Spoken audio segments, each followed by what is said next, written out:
Hello, hello. Good time of day, everyone. Well, hopefully this shouldn't be too much of a problem, but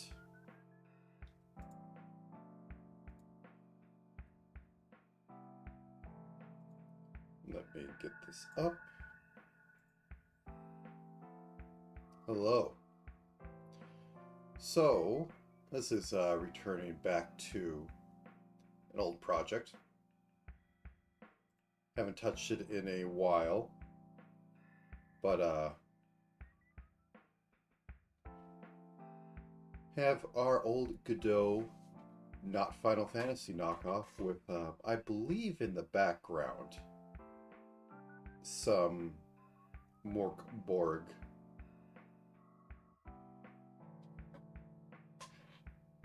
Hello there. So, okay. Where we left off on this, whoops, this wasn't the right one. Hopefully this is still showing up.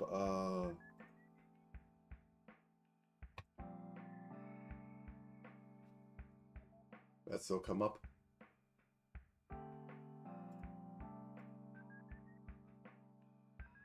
There it is, right up here.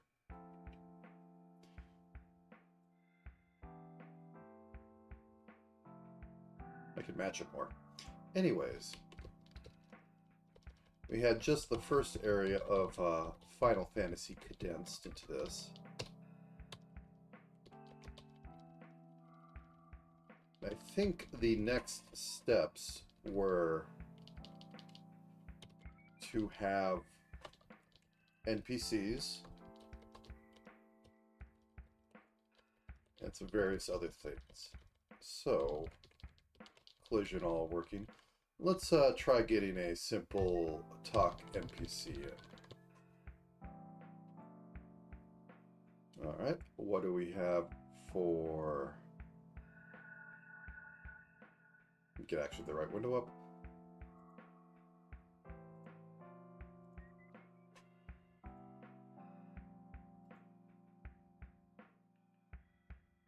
Taking a look here, it does not look like I had exported. Because I know that I had worked on at some point. Let me just open this in actual folder where you will not see it, but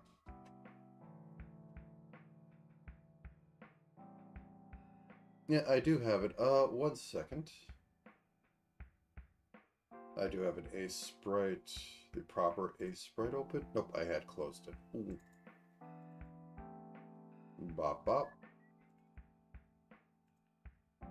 Is that appearing? There we go. And I will simply just drag this file into here.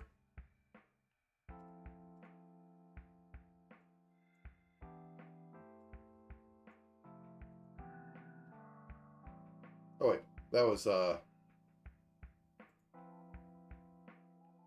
yes, I remember.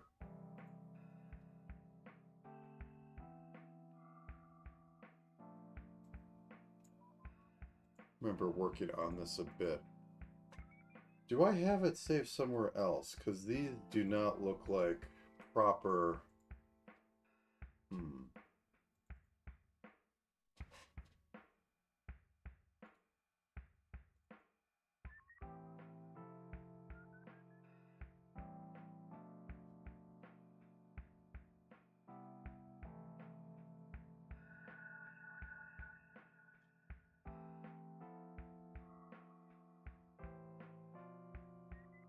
Well, I think I had oh, okay, here it is. Quite literally, I did it like this. This is a strange way to do it. But it makes sense in some aspects of literally just get down. So, let me just, one second. I'm going to export this as a sprite sheet so that it has all the information properly in there. Output file. sprite sheet.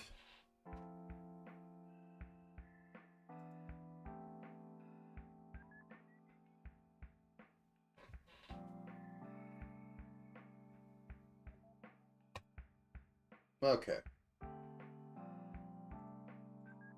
Didn't show anything, but I'm still cautious. So what we have now is... Do you see it now? Yeah, there we go. We got this over here.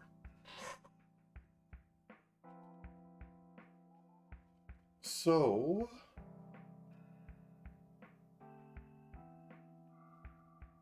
I believe what we're going to need to do is, like I have for the main player, we have the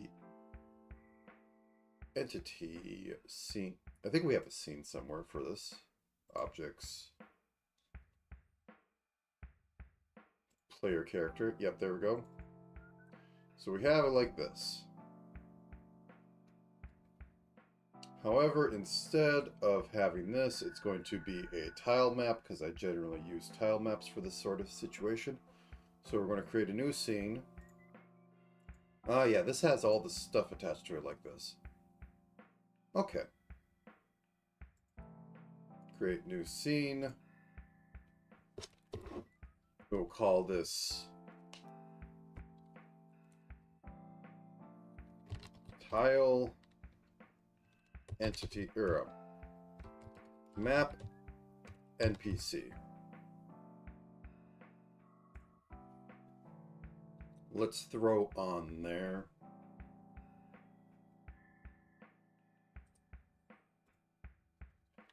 tile map, and we're going to make the new tile set. The only reason I have it like this is that otherwise I'm going to have to chain together a bunch of images, and I think tile maps would be more efficient for that. I'll need to update it later, but it's all going to live underneath map NPC anyways. We add an atlas. The atlas is going to be on map sprites. It's going to be this. Yeah, so you're going to make this 16 by 16? Of course you do. 32 by 32. And under here, we're going to make this 32 by 32, because I remember this from the other week. Bob.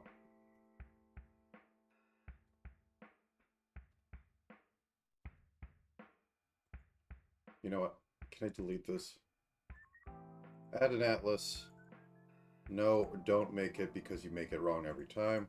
There we go.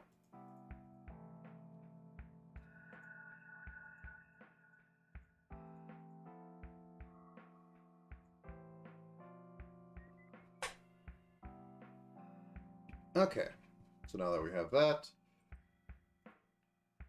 oops, I didn't want that. I wanted a attached script. Yep, map NPC. Yeah, that works. Great. So we're going to have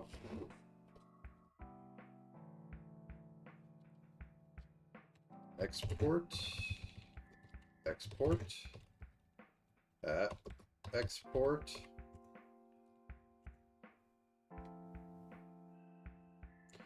sprite index equals 0.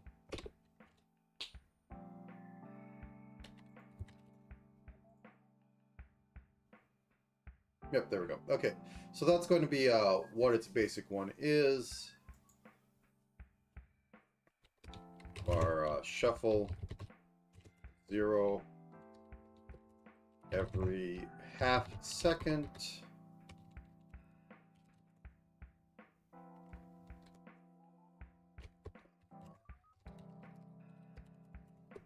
Every half second, bool swap shuffle and change tile map 0 to that index.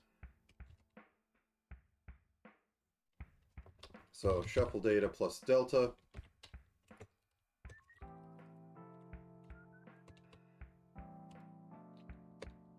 If shuffle delta is greater than 0.5, which will be half a second, I believe. Is that it? That is in seconds. Either way. Anyways, I'll find out quickly. Minus equals 0.5. Shuffle equals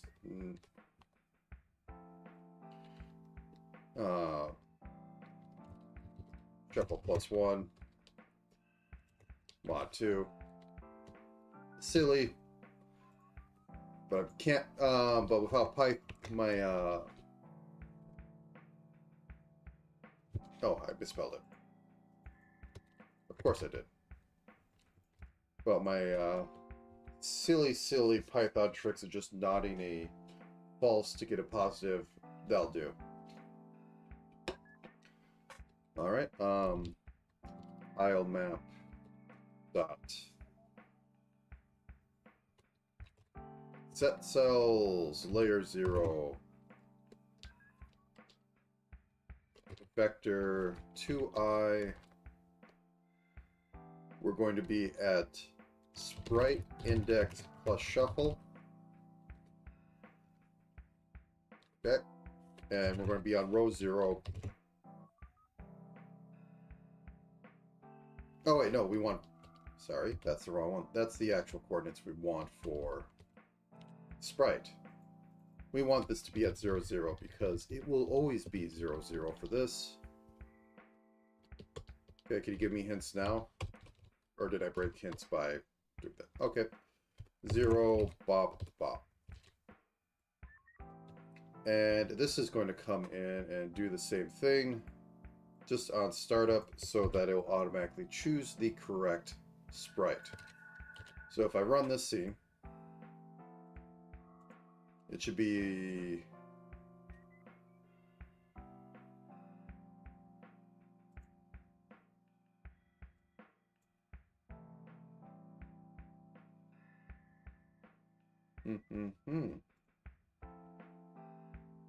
should have been the king.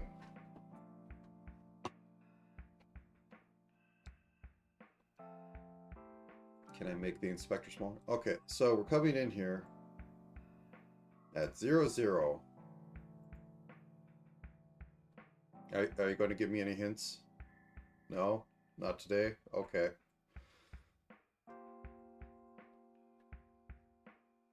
I swear I always fight with tile maps on this. There's just something slightly off about it, and I don't understand it.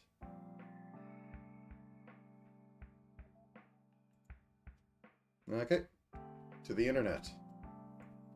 Godot tile map set cell. Just please let me put a tile on the tile map without needing to reference 7 different things, because you must use vectors and a bunch of other stuff.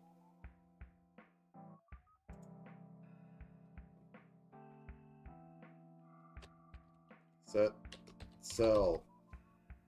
Okay.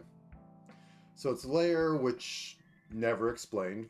It's vector chords, which is where it goes. Source ID, it says it could be -1, but it seems to just fail if it's not 0. And then we have the coordinates of the atlas, which should be correct. Let's just put this here and see what happens. Okay.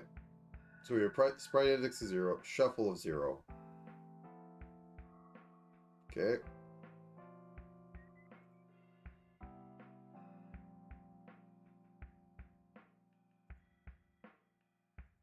And we do have a tile map. For giggles, let's actually set this up with that right there. So we should at least see it, and I'm not going to be losing my mind in that tile maps don't work. Okay, got here. And we're not seeing it. So is this breaking it? How's that breaking it? Okay. Oh.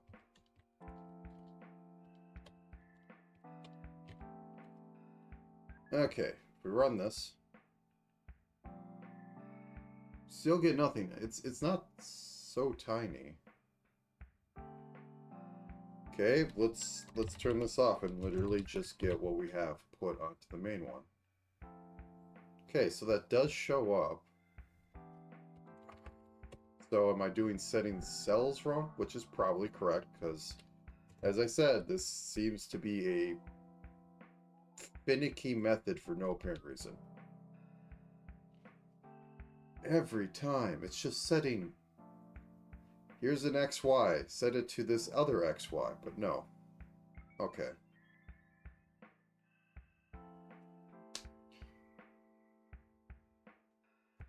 Copy this, because I don't want to type this in a million times today.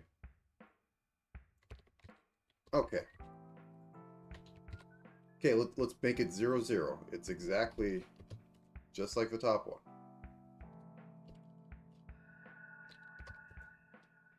The alternative tiles are meaningless in this context. Okay, so we run this, and it does nothing. Okay, what's the errors coming up? Don't care, don't care, don't care. What the heck? I literally did this last week.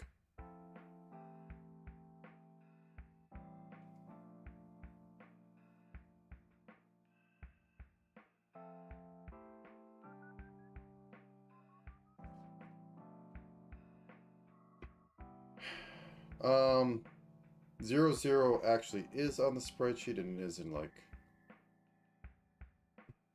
Okay, let's do like 1. Okay, let's do 2.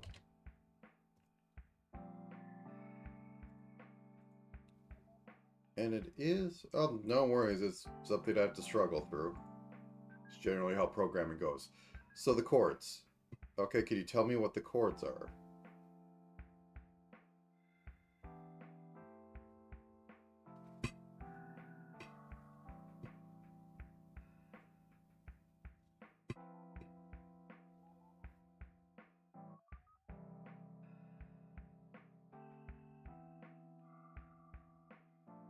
The tile map is set up correctly, right?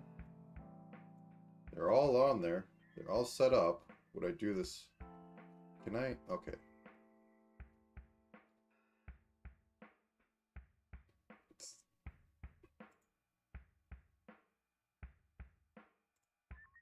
I hate this sometimes. Okay. So when I remade it, it got put as 1 because, hey, just mess with you. Okay. There we go. Silly, silly things. So this over here is the ID of the tile sheet it's supposed to use, but I'm only using 1. And when I had deleted my old one, it kept the index. So it made a new one at 1. Okay. So this should be either hyper fast or not fast enough. It does not look like it's shuffling.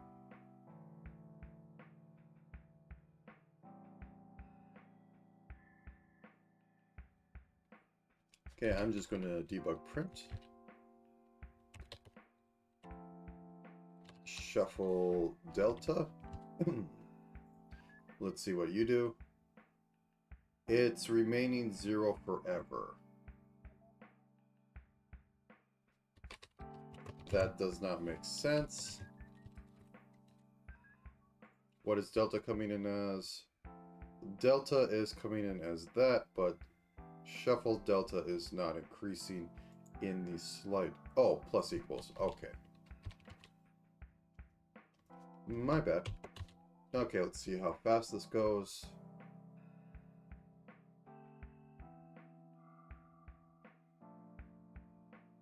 This is popping up on the screen? That's still popping up on the screen. Okay. So...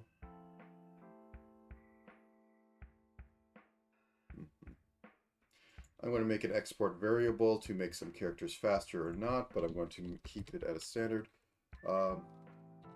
Export bar shuffle speed equals 0.5.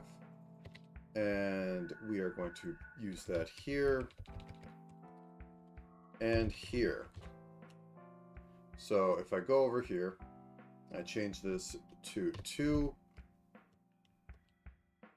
and run current scene, he goes a lot slower. Well, did that actually save? Yeah, it did. If I put this at 0.1, this is going to be supersonic.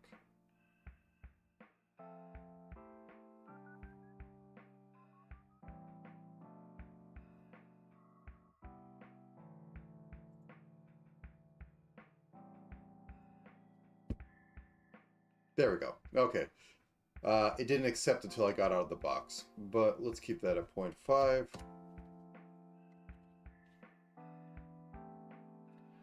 Okay, other things in here.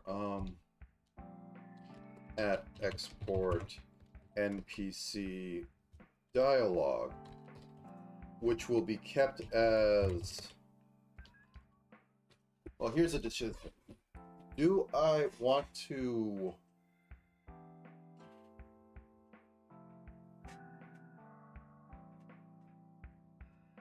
Okay, so the options are I store it on the NPC itself, which will be simple for walk up and talk dialogue, but it will be hard for any sort of shop or other thing dialogue because that will be multiple things. So I'd basically have to make this an array, I'd have to put logic in there, and have to do other things. Now the main dialogue for these games is pretty much how to put it? Okay, let me just bring up a sprite. There we go. Okay. Turn 50. Turn 50. So the dialogue is generally, hey, we have one line of dialogue. It's flavor text. It doesn't do anything. But then we have the more story bits, which are literally, you know, just have multiple dialogues. Beyond that, we also have shop dialogue, which is you have dialogue, you select yes or no, and then you possibly do actions based on that. You go to another dialogue, you do but thou must, and then you have actual shop ones, which is based off of this, or literally just go to the shop where you do this. And then you have, you know, the giant, like, buy stuff tree. Also on these is events of, like, go to sleep, get an item, check for item. I'm just making random icons. And then, like, move character if have item. Like, or, you know, also take item. So that gives us 1, 2, 3, 4, 5, 6, 7, 8 basic things. I'm thinking...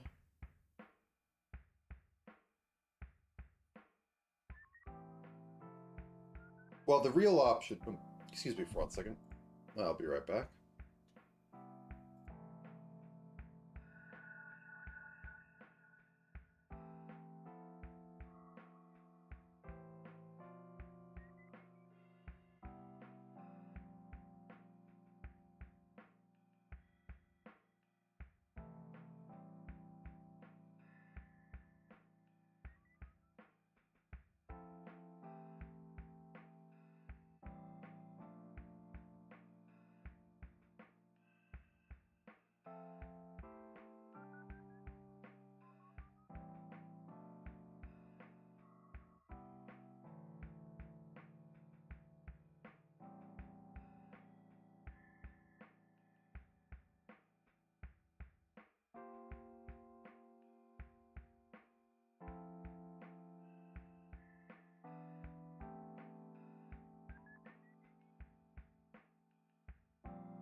I am back.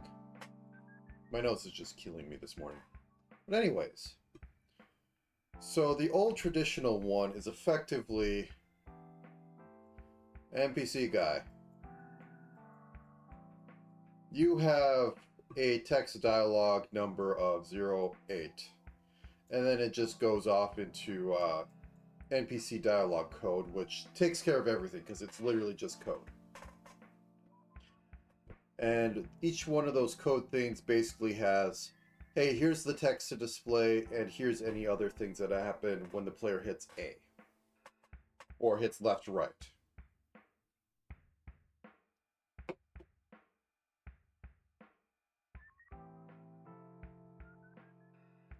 It makes it messier, but it also makes it cleaner at the same time. It makes it messier because, A, you have to go in and you have to make sure every single person has the proper ID point to the thing. And that's kind of It makes it cleaner because, hey, these things just have one value in them. You don't need to worry about it. Everything is taken over here, and you don't need to make an entire special system to work with the data that's sitting in an NPC. It's all handled by code. The alternative is that everything lives on the NPC, and that simple, like, hey, I say something, is easy to do. Like, literally, you talk to a random villager, he says, I saw spiders, and then you move on. The hybrid of the system could be that it just has text, so the majority of NPCs that don't need to handle anything can have that. And I think I'll go with that system. So if I minimize this, it goes away. Yes. Okay. Back into this. Whoops. There we go. Equals that at export var NPC event equals 0. 0 is default event. Just display text and move on. Other events will go to NPC event system. Okay, so it's a mild hybrid. So with that, let's go back to our map entity, because our map entity is actually where everything happens, because it has the blackout, it has the camera. So map entity is also going to have dialogue that appears.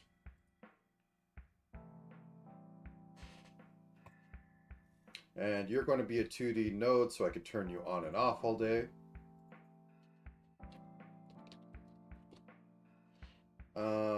And we're going to add color square.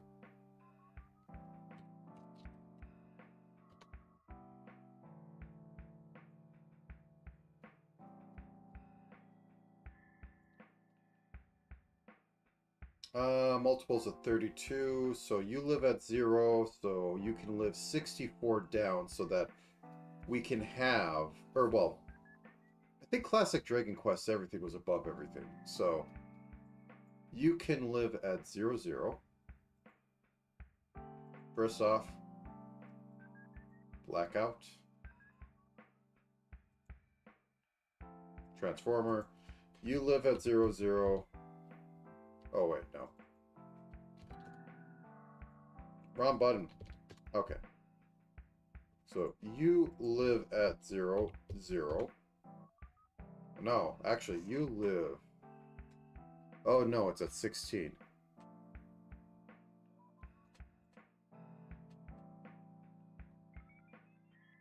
Why are you living there? Live your best life up here.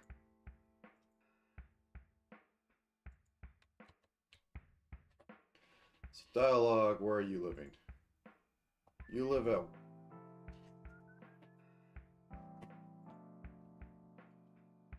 Oh yeah, I centered it on the middle. Oh. Painful. Okay.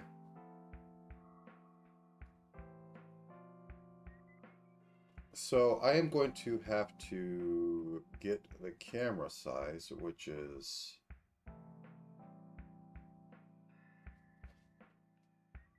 offset by 8. Project settings.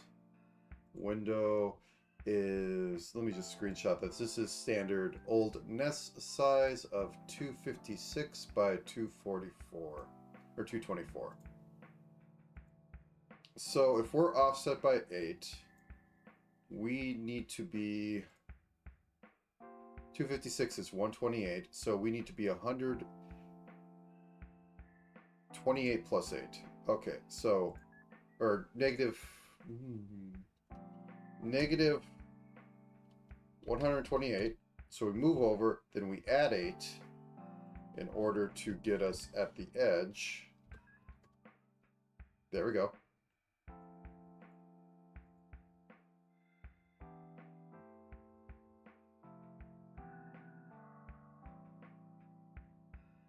Yeah, RenPy solves some things, but it doesn't solve others. I enjoy working in RenPy, though. Okay. So top half of the screen, 124, so that's 112. So that's minus 112.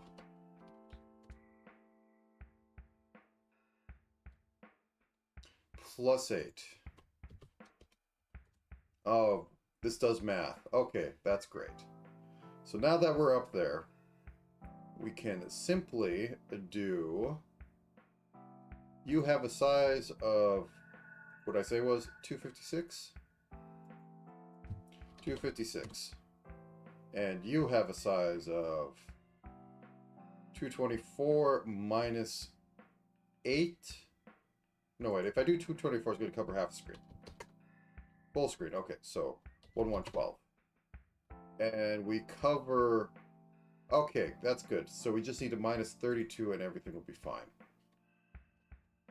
Minus 32. There we go. So we can see who we're talking to. We can see...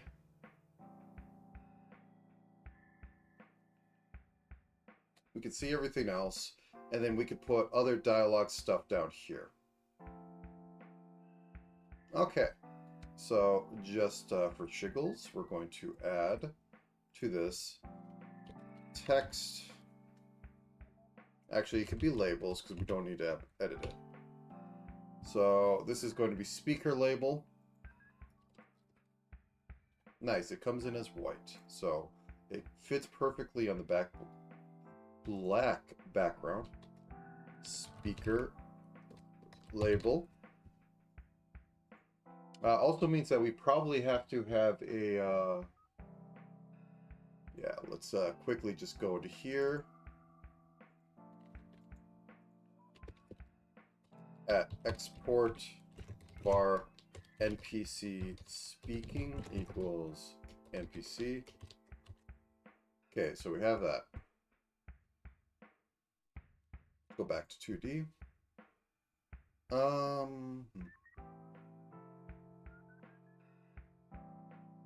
I want my fonts nice and crisp, but I'll never have it. Okay. So we add another label that could be slightly offset. We can make it like this. And I am a stickler for this. Lorem ispum.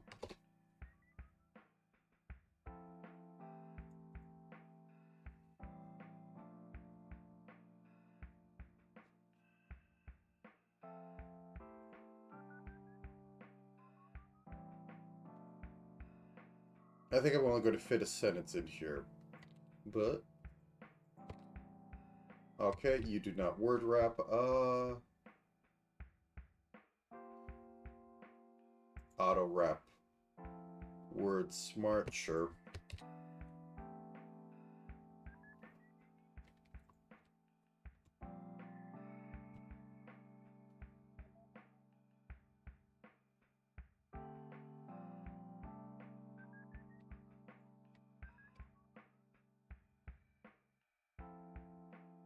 Okay, not quite. I could tile map it. I've done it before, I'll do it again, but I don't feel like tile mapping it at the moment. I don't even think the combat has tile mapped letters. So we'll save that. Okay, for now,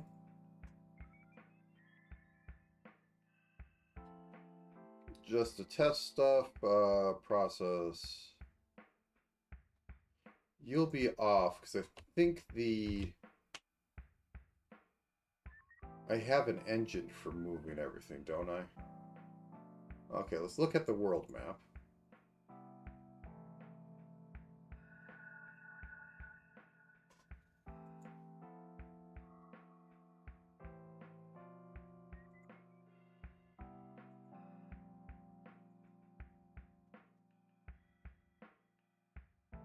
There we go.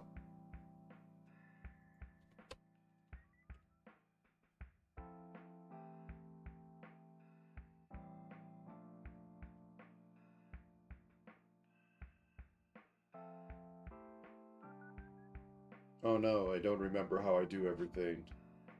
Let's run world map. And then take a look at what objects we have visible and running. So let's expand this a little bit. Is that on top of that? No. Yes, it is. Okay,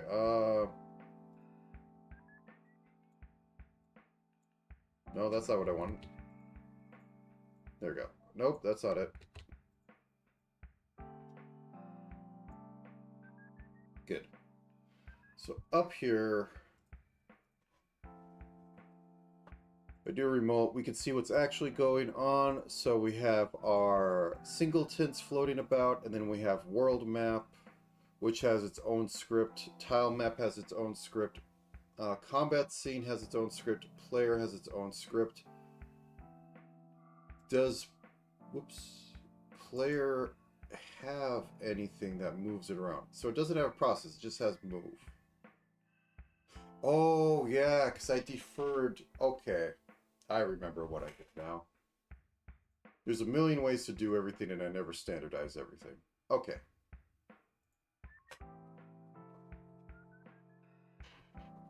So the player handles most everything on this.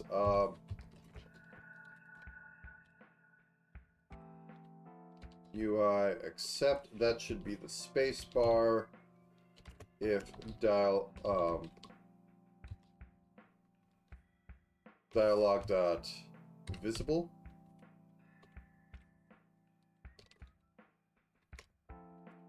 dialogue dot hide, else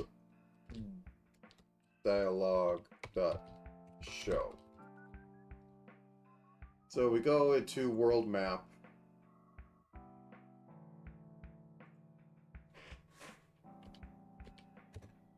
Behold, we get text.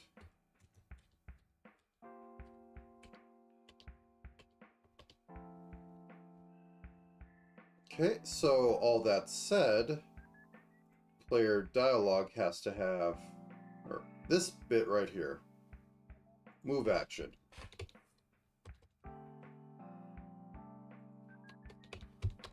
If dialogue dot visible turn self dot dialogue action.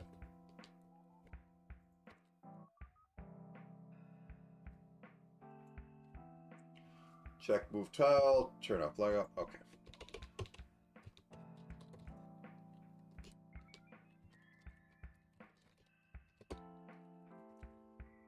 And now we need to just do it. Oh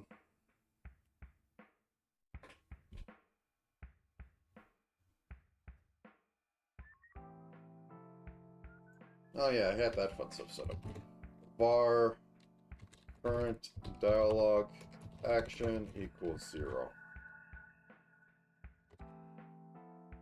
I guess we're implementing dialogue in the player character. Ah, I love just randomly doing stuff. Okay, so we're in here. If current dialogue action equals 0, then just close it.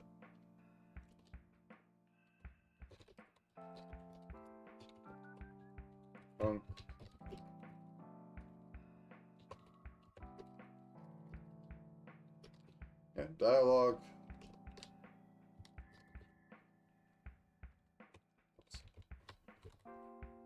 Current dialogue equals 0, and dialogue dot hide. Func start dialogue speaker dialogue event. So dialogue dot speak. Oh, it's slash, isn't it? Yeah. Dot text equals speaker dialogue dot label dot text equals dialogue current dialogue action equals event. Did I call that action? I'll call it event. Try and keep my terminology set up.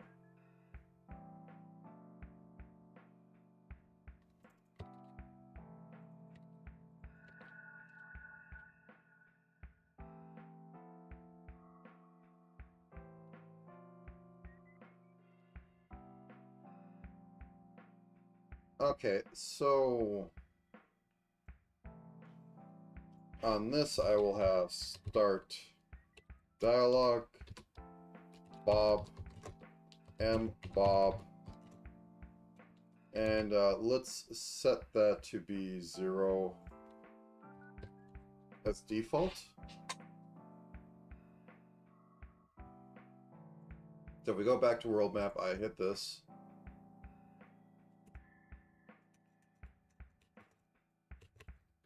Oh, I don't have show on it. My bad. Dialogue dot show.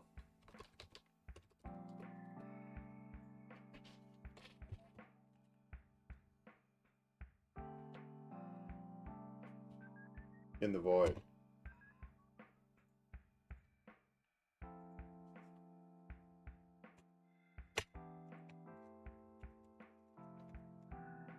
Okay, that's flashing in and out too much. Player there, so.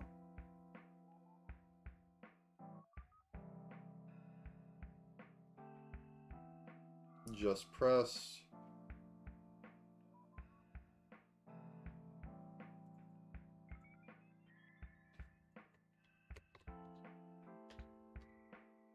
Oh, okay.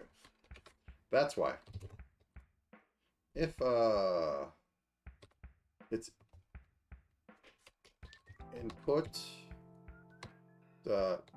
is action just pressed, UI accept, then we do this. Otherwise, just do nothing. I need to have the semicolon or the colon over here.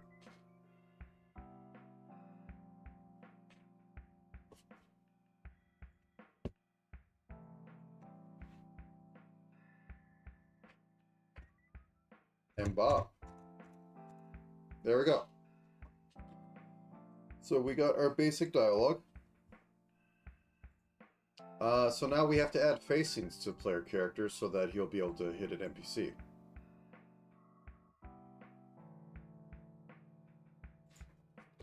Our facing vector, you will start as vector 2i dot down.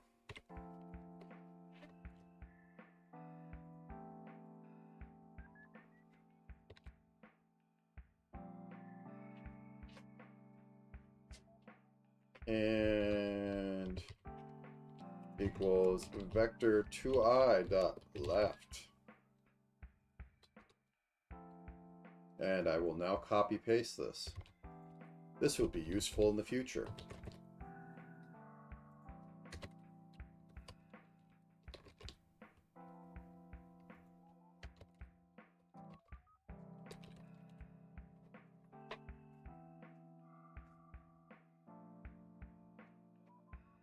Mm, mm, mm, mm.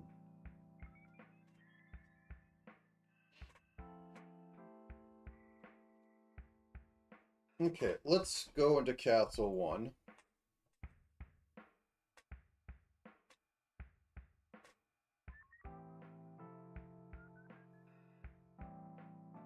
2D. Let us add a child node.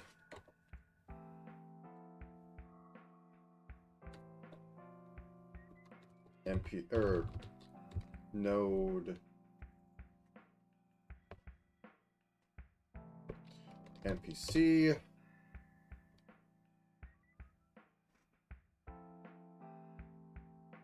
Map NPC, you are right here.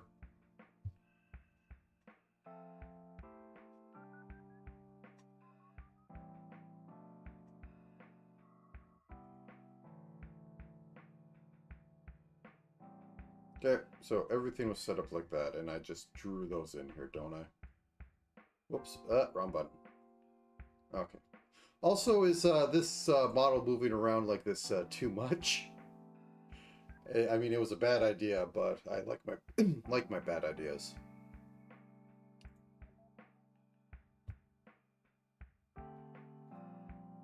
Okay. So, truly is. I mean, I have worse ideas. This is minorly on the good side.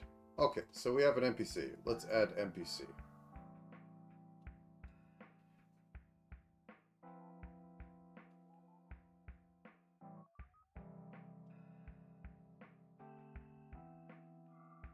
Actually, I think I do need to have you as a sprite, so...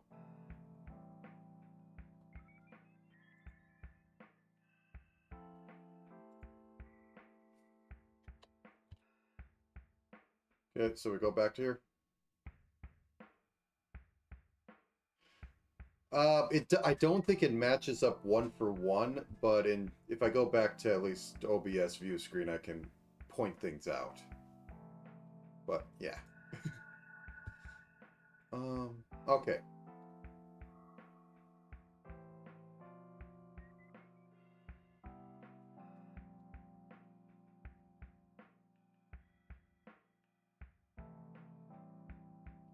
Wait,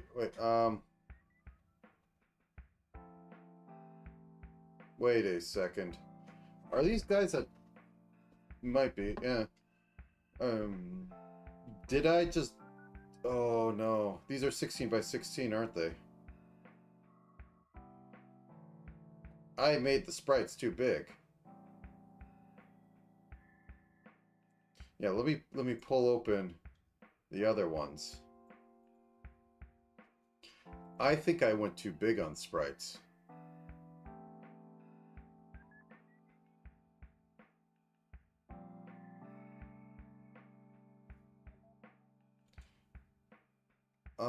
Map sprite.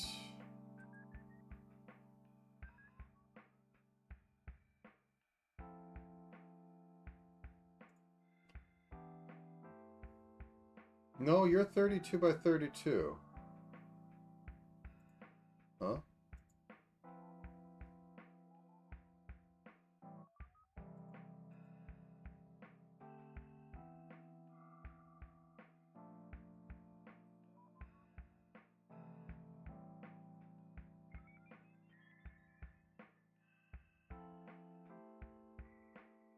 Actually, let me throw you into this so I can actually get proper size.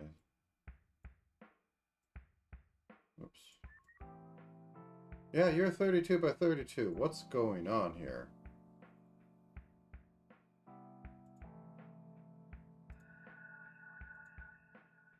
Yeah.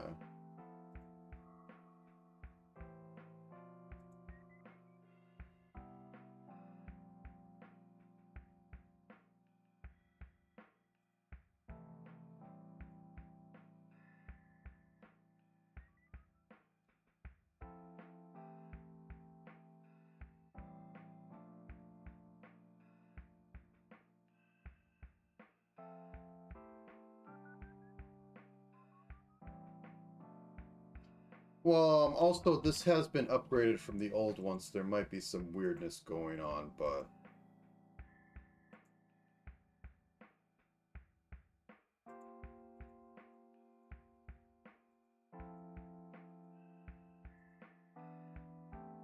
Oh, this is being scaled down. Why am I scaling it down?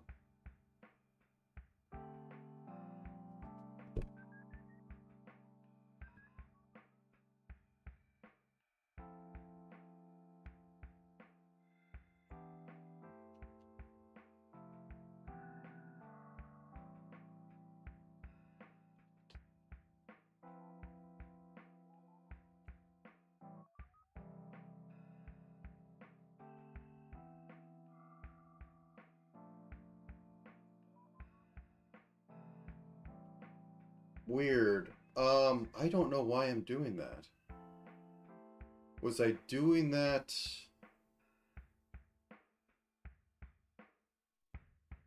It's certainly a look, but I don't quite like that. I'll figure it out later, but I have a feeling that, oh, I'll just make the character sprite be half the size. I might have to remake all my sprites, but that isn't the worst sin that could be done. Anyways, let's move this over. 1, 2, 3, 4, 5, 6. So 6 times 16.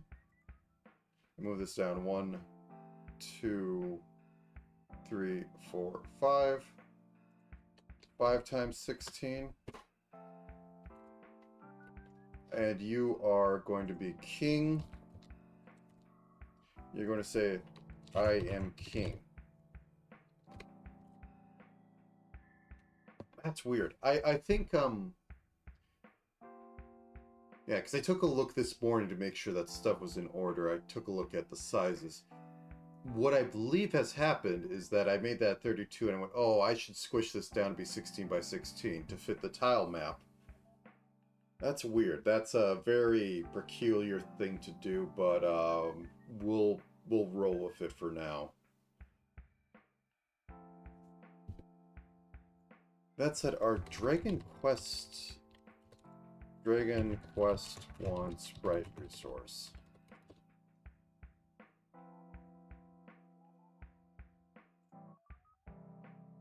I'm pretty sure that these are just like 16 by 16.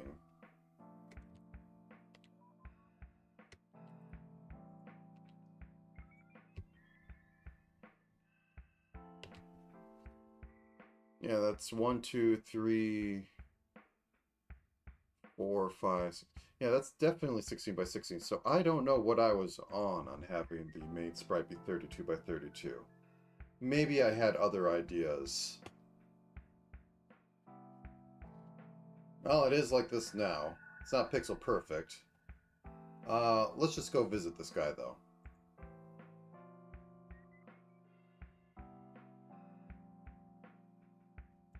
Screen's still visible.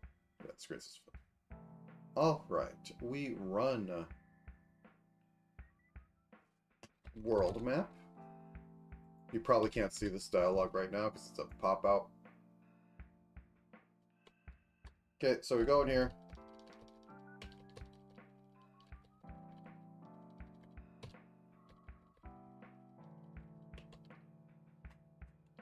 And then we have king. Very visible, but we have king.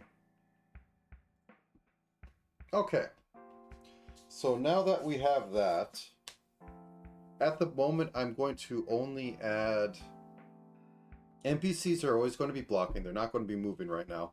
I'll figure out the logic for that, but it'll keep everything being simple so that I can get something done and rework the small system later, but I'll get the majority of everything out. It'll be a headache later or a headache now. I'd rather it be a headache later because I'll have something functioning that I can work with. But anyways, so get up there. We want to have it now.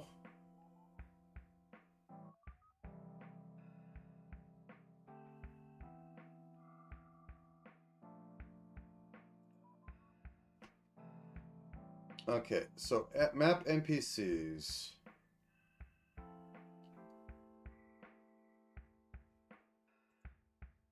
first. Let me check. Collision layer is 6.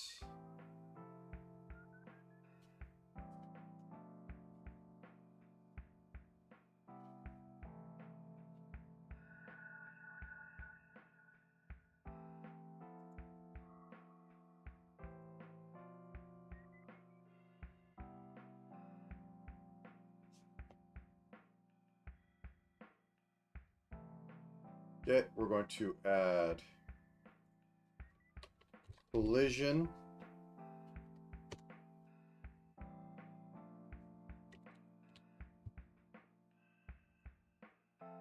I'm guessing these are actual objects, yeah. Okay. So tile event. Can I just copy this?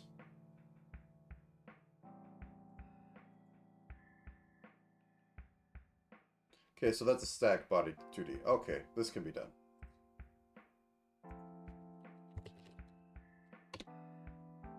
And then a collision shape. I'm just going to copy this. Did I paste? Will you let me paste? So let me paste, paste, paste. Okay, nope. Okay, so we have a collision shape.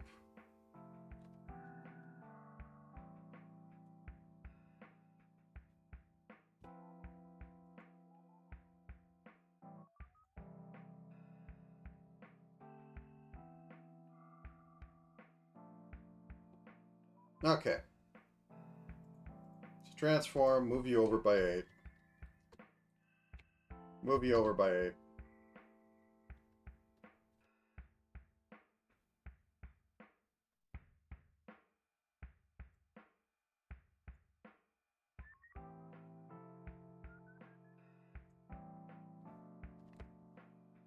Where's my base XY on this?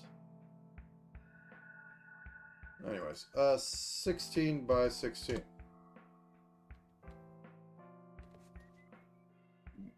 Why are you like this?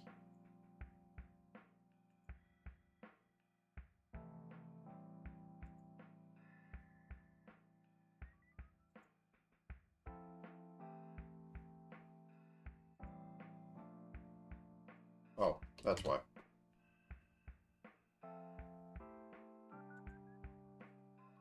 But it's still like too wider. What's going on here?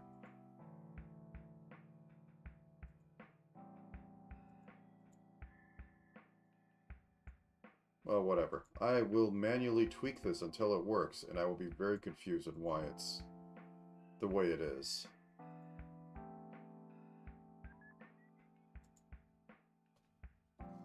Okay. So we have a collision. Let's take a look at your masks and get very salty about how this stuff is supposed to work again.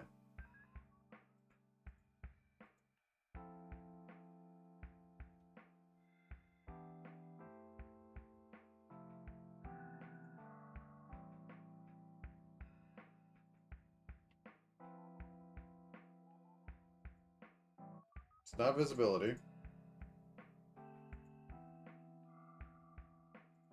Okay, so it's up here.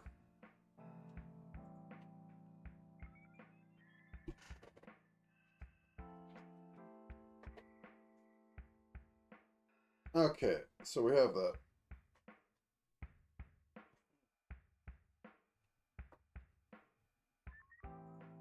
So player 1.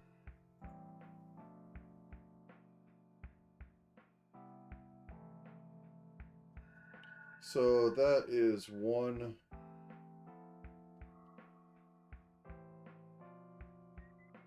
That is 1, 2. That's bit 6. And that's okay. So we go 0, 1, 2, 3, 4, 5. So that is 6 over.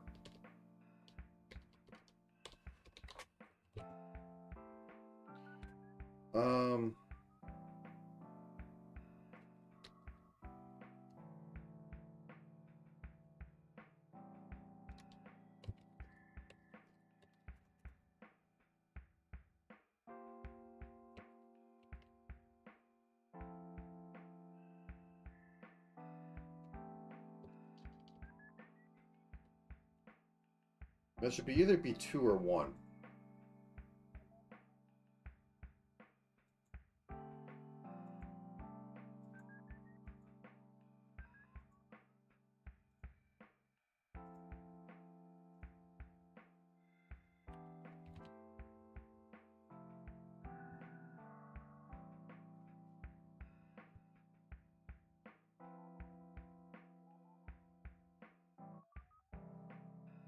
Assuming it's a mask of 8 bits, was it? Yeah, that's 8 bits. I'm assuming it's positional going from left because things are silly.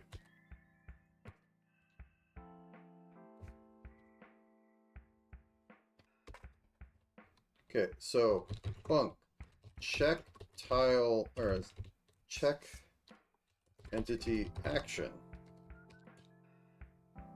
So project from facing 8 pixels. And I'm just going to have this here right now. I'm going to go past so it stops yelling at me.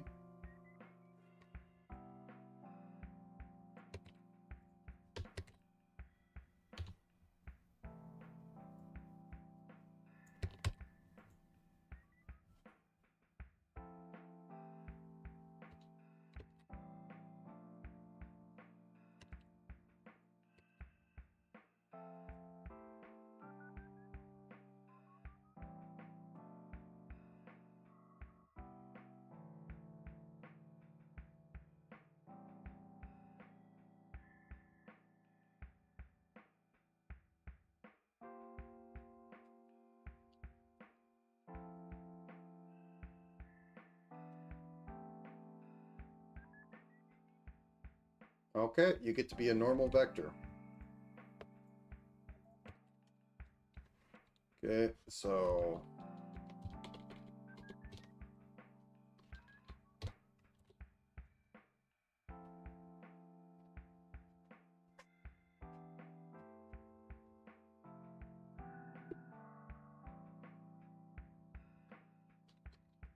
the +8 to put you in the middle. And then position +8.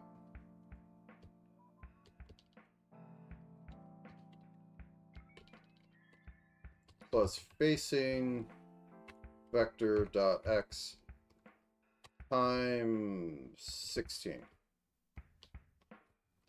plus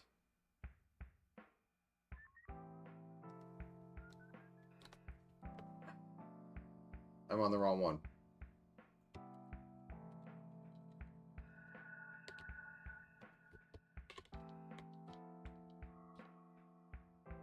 Okay, let's go back down here. Okay, now we can choose that. Okay, plus facing vector. Yep, please make it red and annoying to work on. Are you happy now? Can I do this? Thank you. So we get that.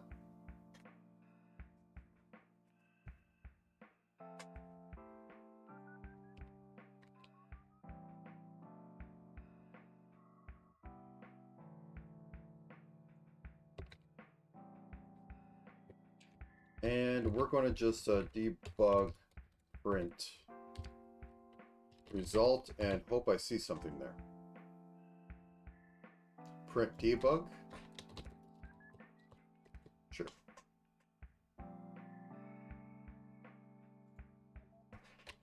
This world though.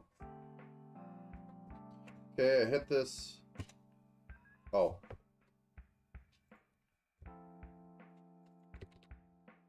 It helps if I actually implement it. Go away, debug.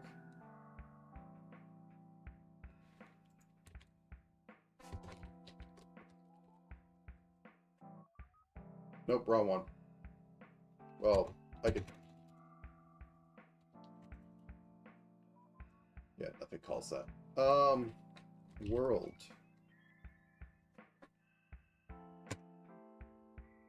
Okay, so nothing showed up.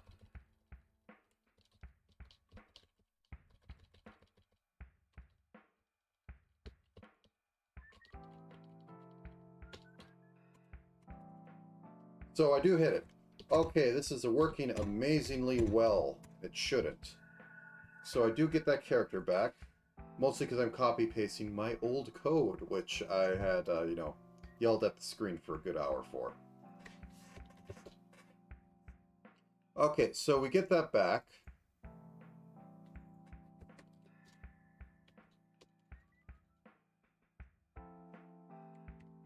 I assume world map uses this?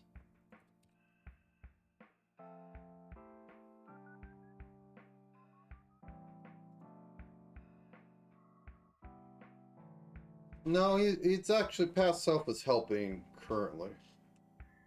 Okay, so I literally can get info back. Okay.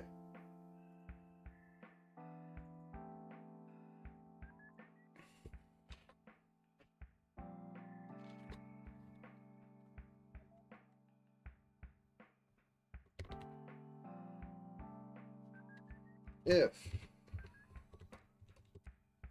And then let's do action with. We'll make a new thing.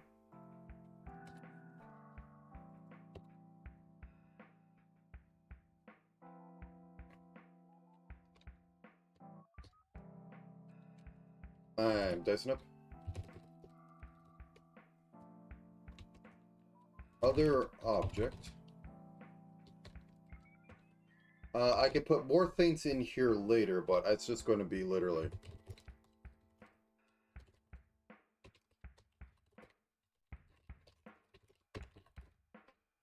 Okay, let me just make sure.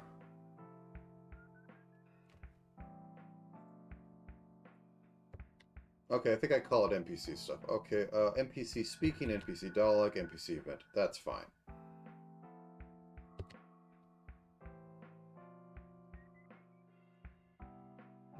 Do.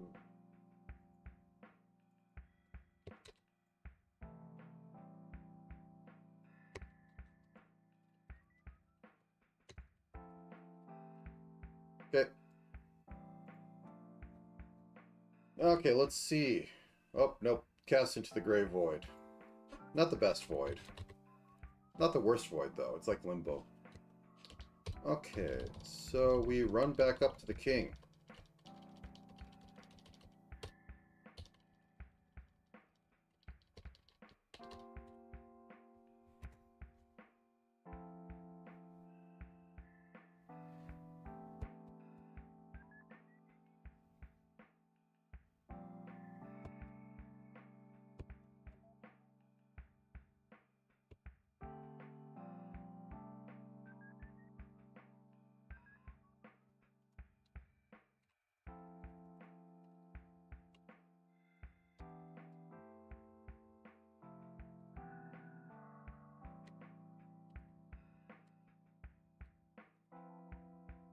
I think that's how you do it.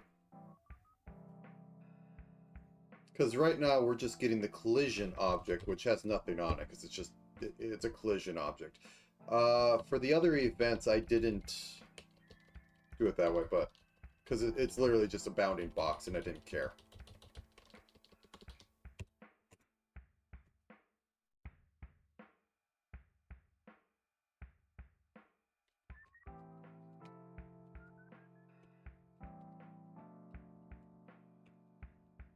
Okay, I'm just going to look this up.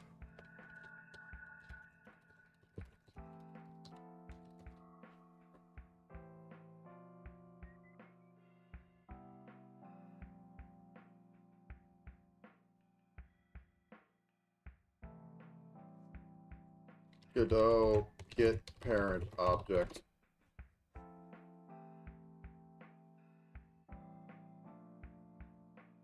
So it's just get parent. Okay. I see, I see. Let's get back into this.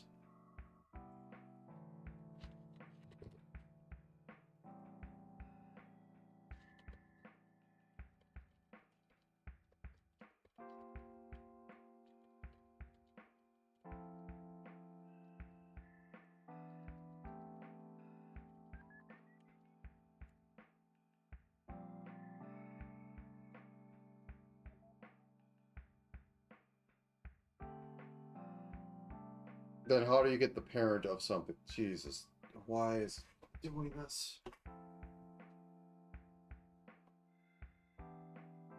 Oh no, there's... Okay. First suggestion goes, get parent, and it's like, no, it's actually this thing. Okay. World. Let's get back into that. Now then... Wow.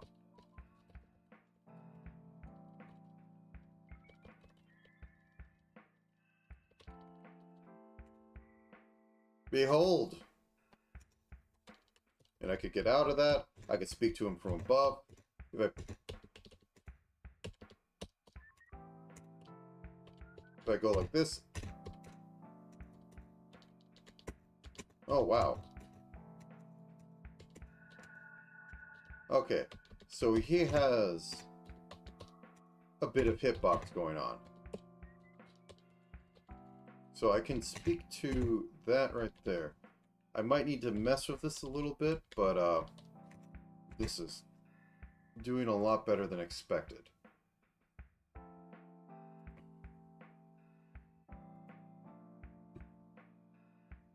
Vroom.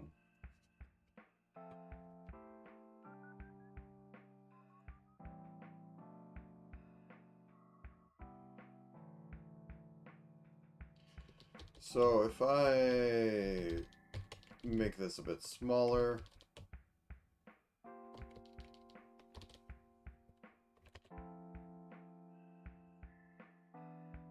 let's just go to world map and hit the button over here.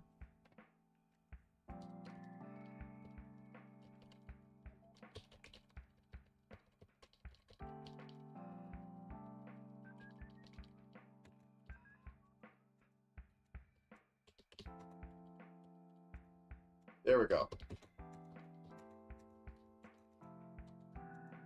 Yep, now I cannot hit it unless I was facing direction. So we have the start of NPC stuff.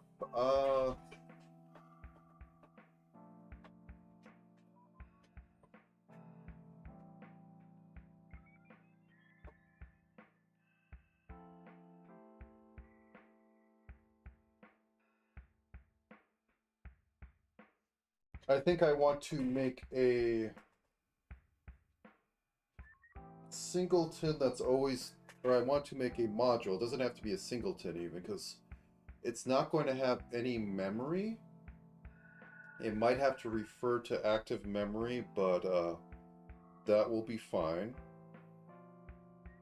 And I want to make a function that will... I could probably make this be a JSON file as well to keep all the data in something, but I'd rather honestly just code it in. It makes things easier if I have to do anything special in it.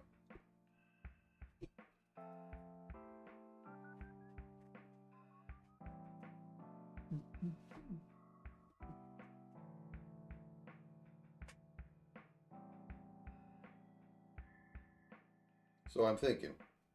So I say. I go up, I talk to him.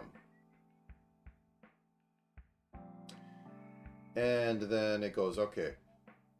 If it's 0, just display the standard stuff up there. If it's anything else, it's going to go into this method, and it's going to pull back speaker, dialogue, and the next event. And if the next event is 0, then it can just end that dialogue because there's nothing to go off of. Because I already have that put in here. If the next event is more dialogue on follow-up, it will just load that up. Now for yes, no questions.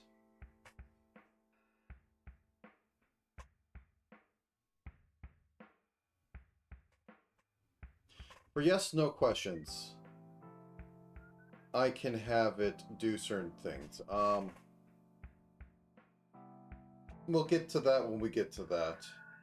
Because holding myself up to predict the future is just going to be a messy situation. shops are going to be a mess, and I'm going to need to get those sooner than later. I think...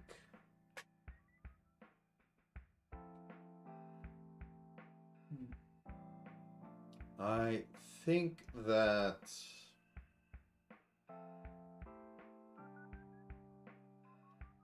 shops, I'll need to have like a dialogue that goes like, you know, like that. Then you scroll through it, you hit X. That could be its own thing. How I might want to do that is just to have... No,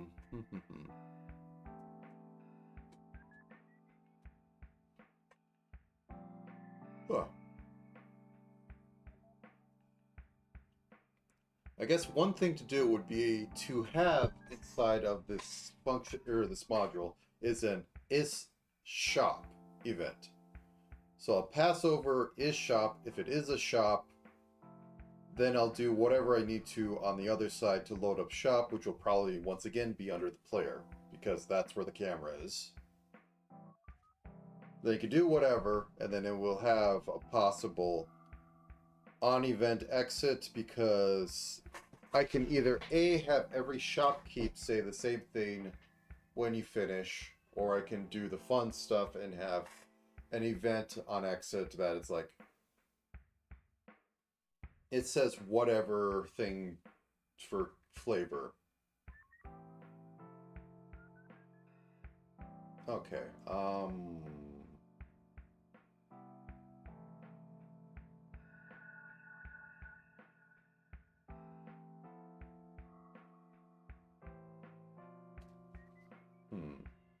I want to get up for a second. I need to get something out of my eyes. 1 second.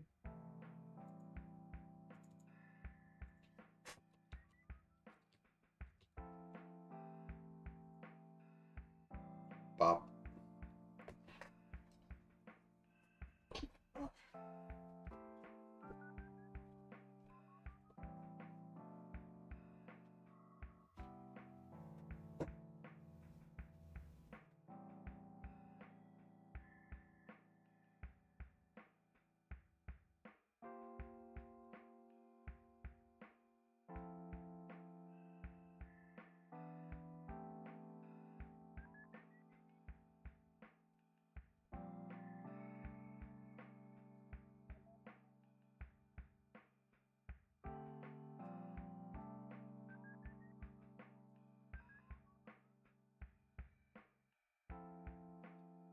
Do.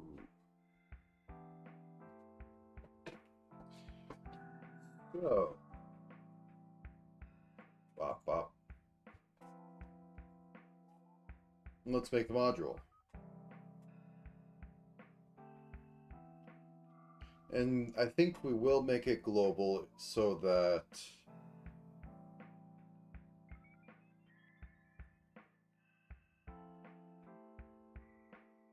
No, let's make it a data module. We already have a bunch of data modules going on, so... yeah. First off, let me see how they look, because I forget how it is. Okay, so you just call it class name.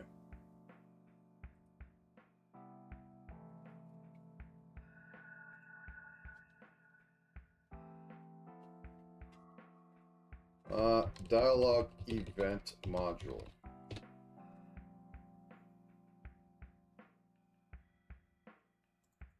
Okay, we open you up.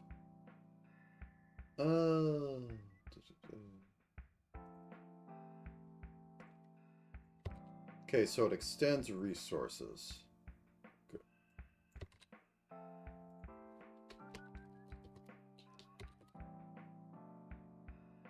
So extends resources, func is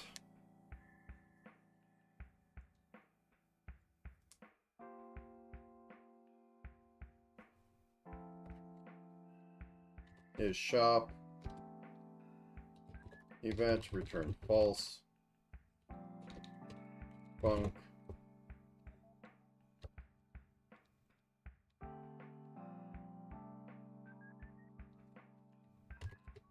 get next event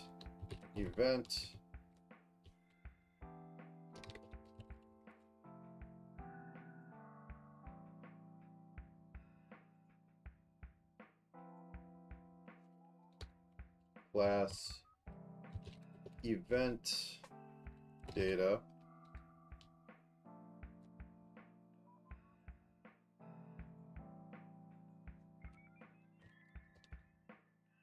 NPC speak.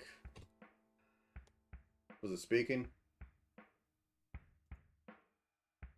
It was speaking. I'm going to shoot myself in the foot sooner or later because I always do when I do these sort of things.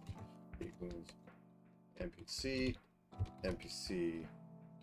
dialogue equals foo, NPC event equals 0.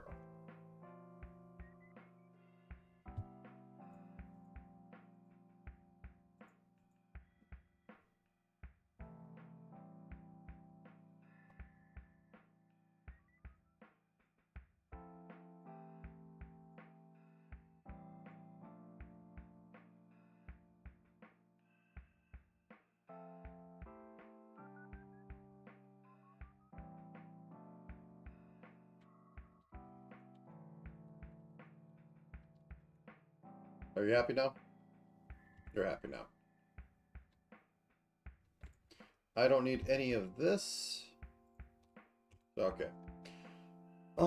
So this is going to get somewhat messy, but oh well.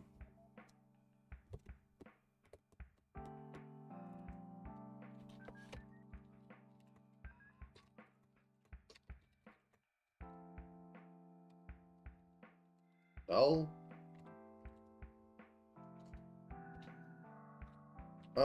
Let's just go from the top.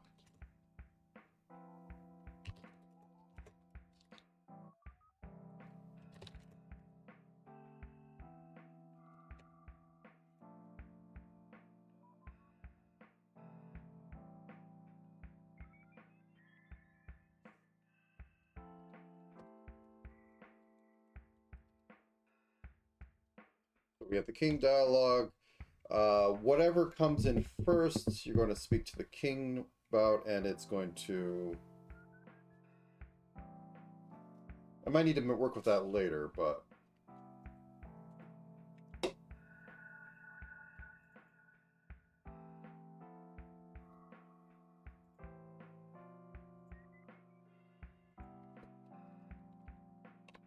out equals event data out dot npc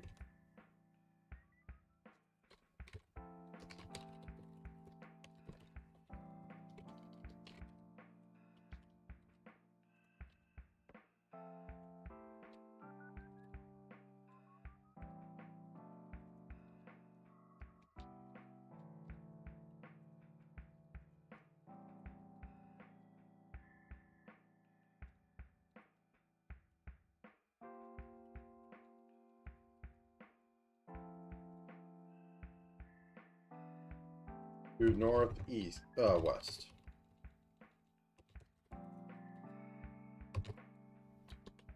But okay, so we got that, and then it kills it on the next one. So go. Oh, I am in world map. Okay, so we go to. Nope, I want first town. Nope, I want castle. You. No, I don't.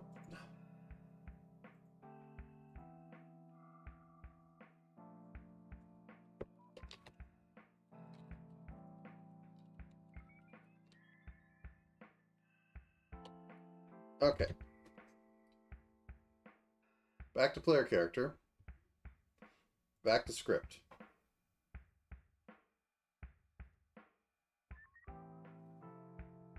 So we do action with. And it goes into this and it does this.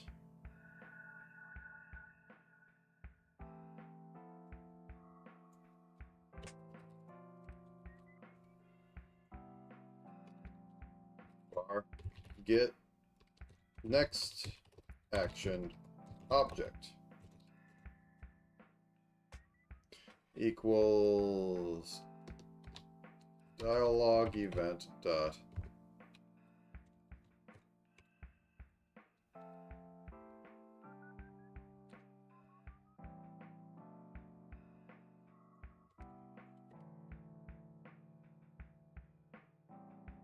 Dot get next event. Current dialog. If next action object nil, null,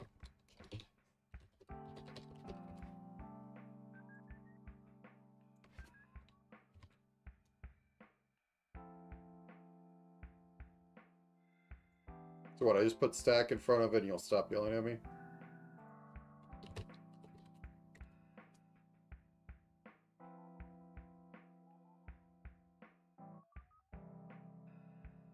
Oh, I really hate this. Cover half the screen to make sure you can't actually work on stuff. It's great. Player entity. Nope, I want to...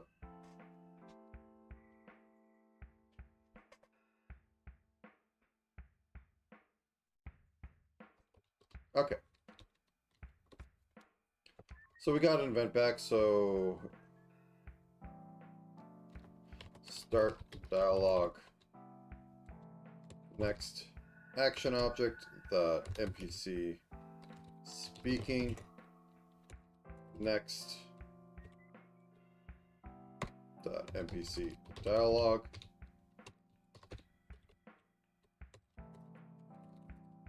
The NPC event.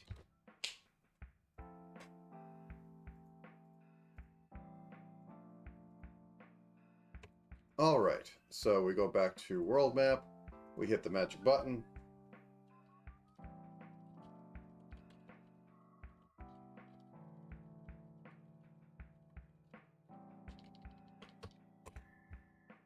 My daughter has been kidnapped, and it dies.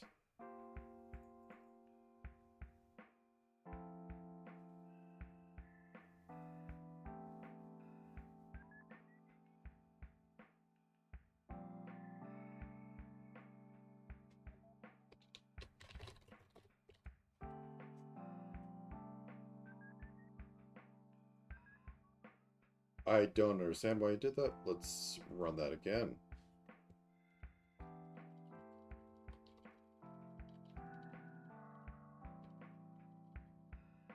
Truly.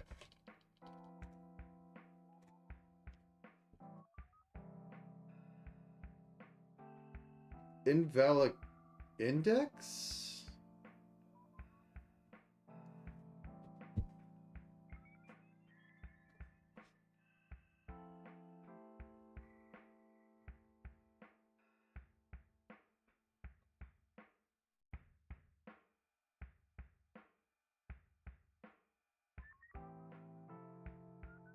Yeah, let's just do this.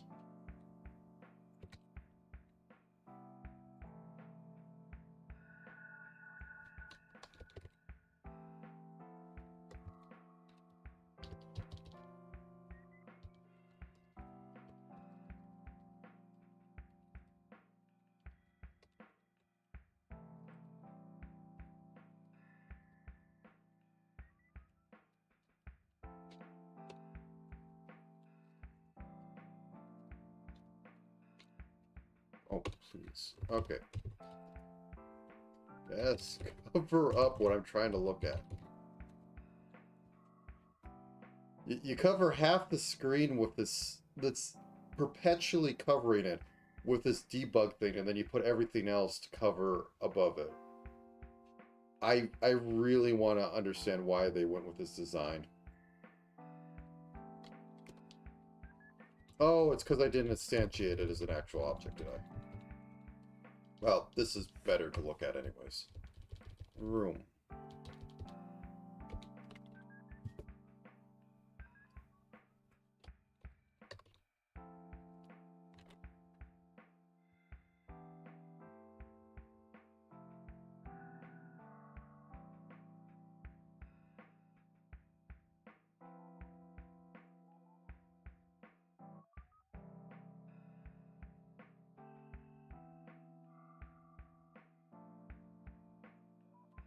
Dot new.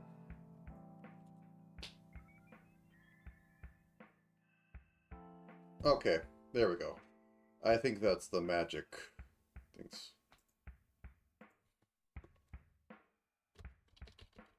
room.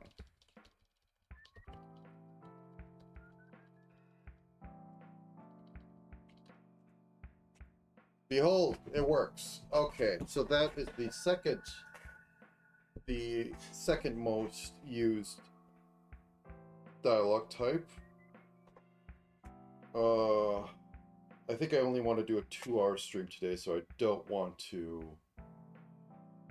try and make a shop system, which are always fun.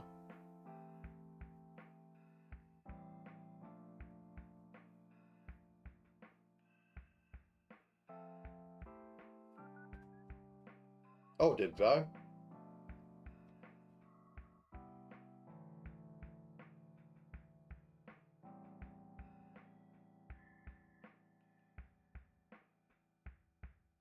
Oh, that's why. There we go. So that fixes that up. So we go in here.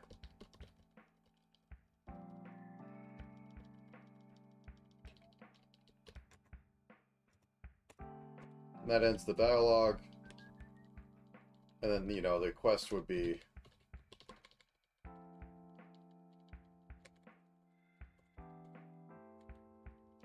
And like we would have the Chaos Shrine or something up here. Go in it. Do I want to set that up? I unexpectedly have something else coming up today, so I want to be ready for that. But what else to do? Because I thought I'd be longer on getting NPCs set up.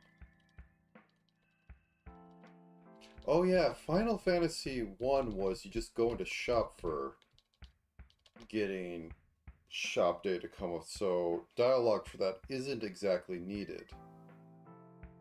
So the shops are cut out of there. The most complex one could be self-contained into its own weird little scene, which I will have, you know, like the three. We have, you know, your main character, your second in the party, third in party, and then fourth in party. Just like shuffle up, and you have your NPC there. Because Final Fantasy 1 had weird shop ideas at the time.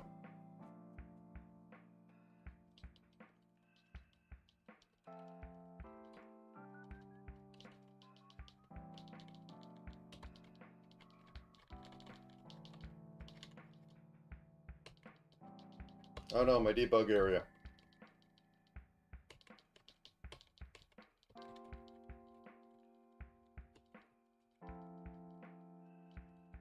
Void. Okay. Did I have, oh yeah, I made all of these. Whoops. Except for the top part. Let's fix that.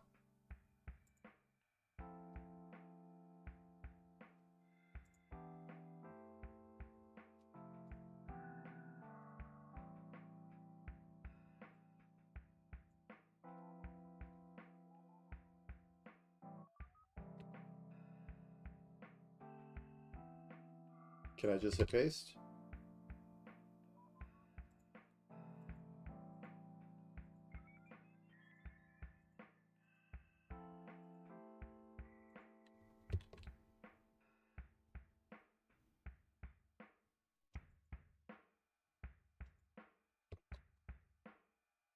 Whoa, what the heck was that?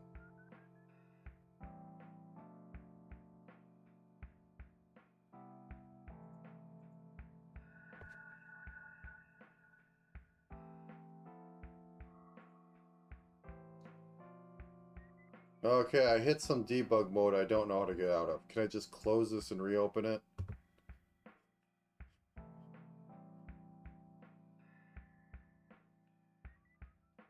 Oh god, what is...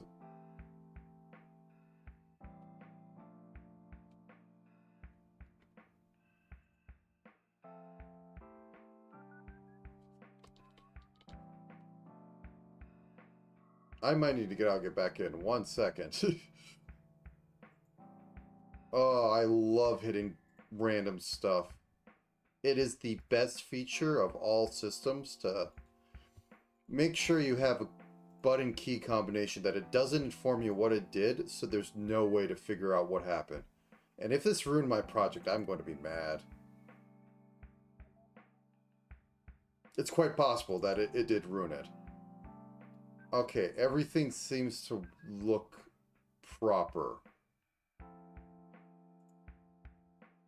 Oh.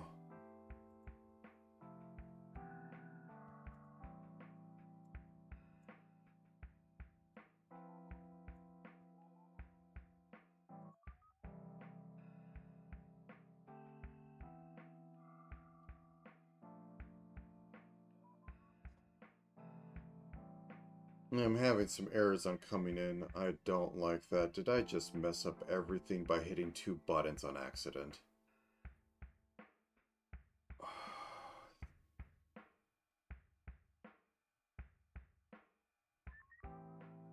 There it is. Map folder. World map. Okay. Everything looks fine. Nothing broke. Okay. Then what the heck did I enter and how do I never hit it again?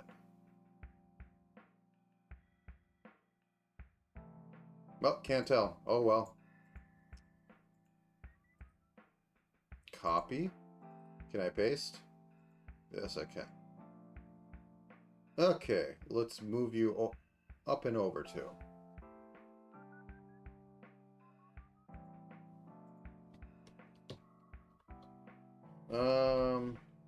Minus 16. Minus 16. Okay, let's copy. Paste. And you will be over plus 16. There we go.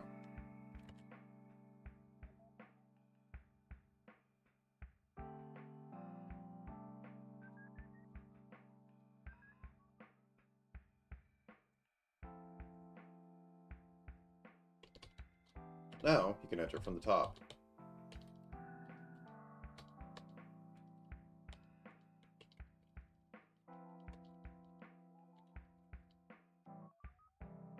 Okay.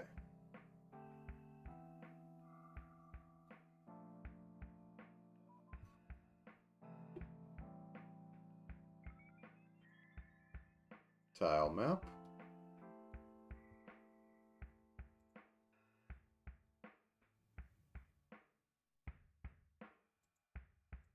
That's some gribbling. Put that up here.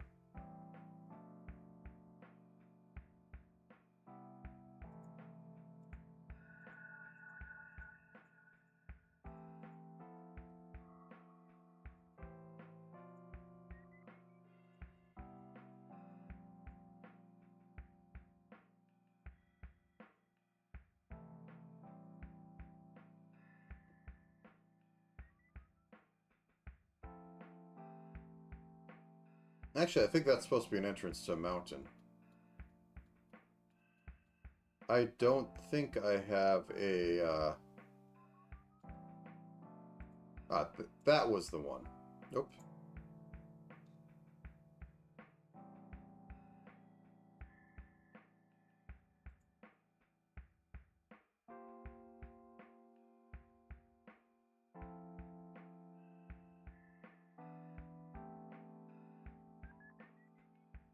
Are these properly centered? Yeah, these are properly centered. So what's going on there? I have a feeling this one should be moved up a bit.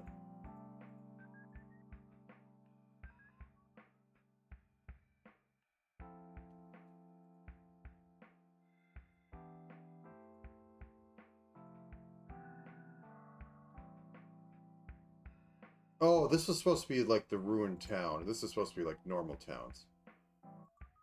So, I indeed do not... Well, if I go like this, then just use this one. Good enough for now.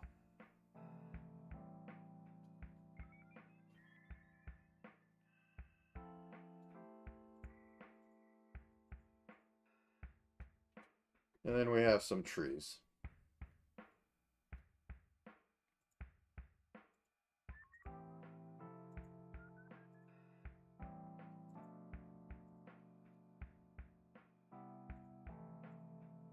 Whoops, that's not the one.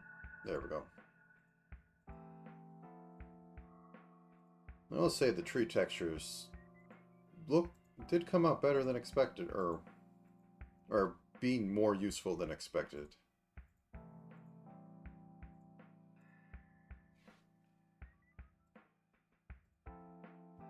Look decent enough.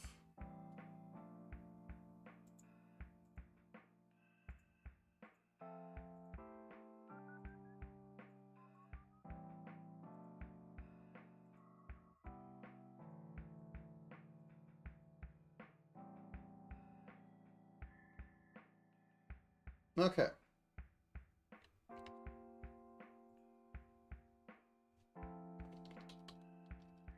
And we can get up there, and then we just put that on there. And the water is still working for all this.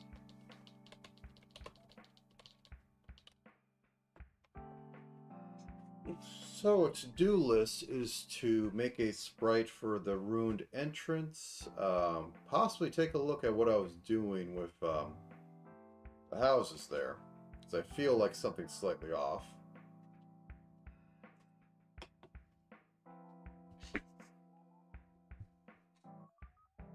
Okay, oh,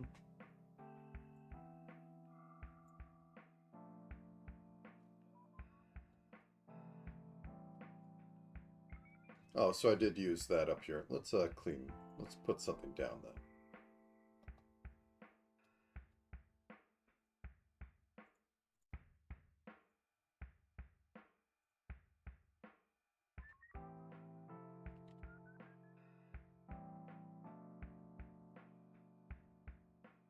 That grass I can walk through, right? Yeah. Then I just need to add an event tile that will teleport me to the map. Actually, let's look at the Chaos Shrine of the Past. What's all involved?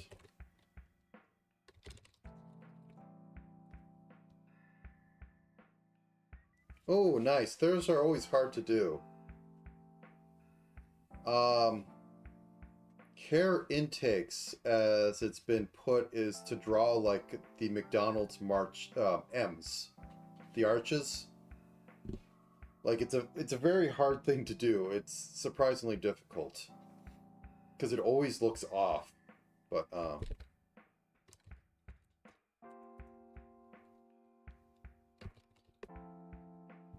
let me just take a look at Final Fantasy 1 maps.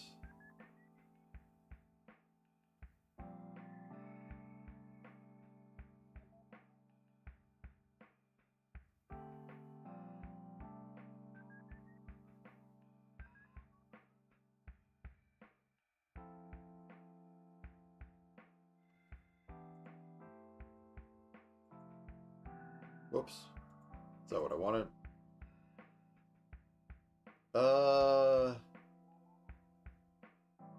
Chaos Shrine.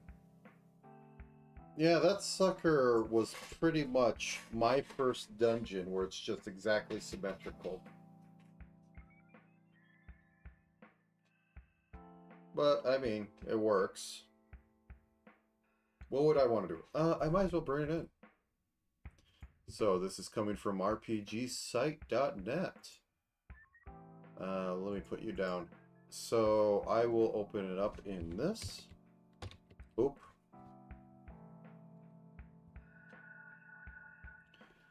So, easily enough... Well, I have to make stairs. Spawn in there, have stairs be exit. I don't know about any weird door stuff. Maybe I could have an NPC interaction. And I'll figure that out later of opening or closing the doors. Probably just have them open. Have enemy, have princess. Then have chest stuff about. Chests are another thing I have to have on here. But yeah, this is relatively simple besides the bats are there. It's a lot of wasted stuff, but I think that's more because the later things will have more to do with that. So let's say reduce it to about 1/4 of its size. It does not need to be this big. It does not need to have these 4 chests.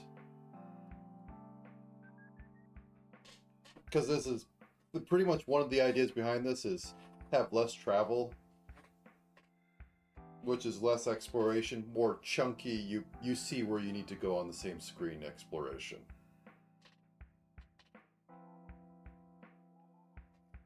Because combat's going to be a lot more lethal with the system I have in place, if I'm correct.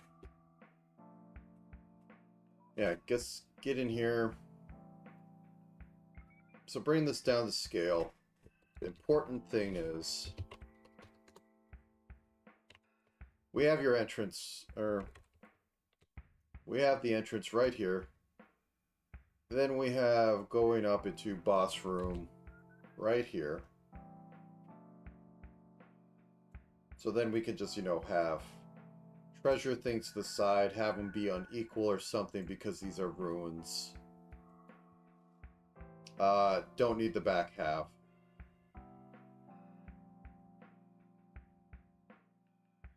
I think that would mostly work. What does our sprites look like at the moment for the tile maps? So, let me turn on the grid. I have a feeling this one was supposed to be a smidge up. And this was supposed to be a smidge down. So I'm going to fix that.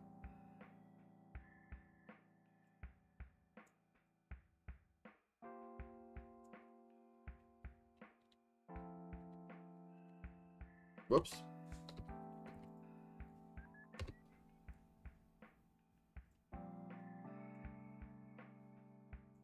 Yeah, that fits in 16 by 16. Something got moved wrong. That said, I liked the debris tiles up there.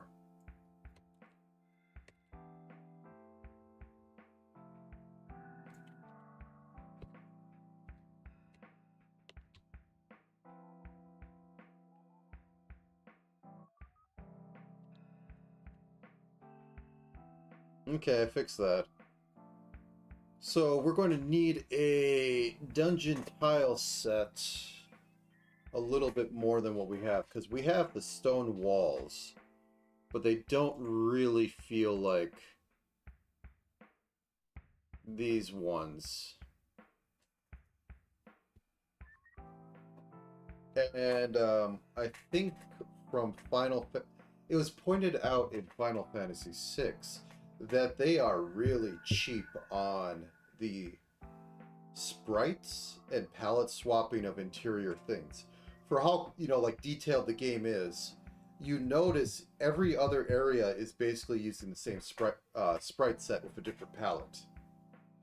But if you go in like the logical order, you don't notice it because like I'm spending time here. These are what all the sprites look like. I go to next area. Wow, it's new and different. Then you go to next area and then it's recoloring the previous one. To, you know, squeeze a little bit of what do you want to call it? Mileage out. So yeah, I really think it's weird that they did the side things like this. I'm not doing half tiles or like tiles with edges that have collision. I'm doing full tiles. Actually, what the heck is supposed to be going on right here? I guess it's yeah, it's supposed to be Roman columns.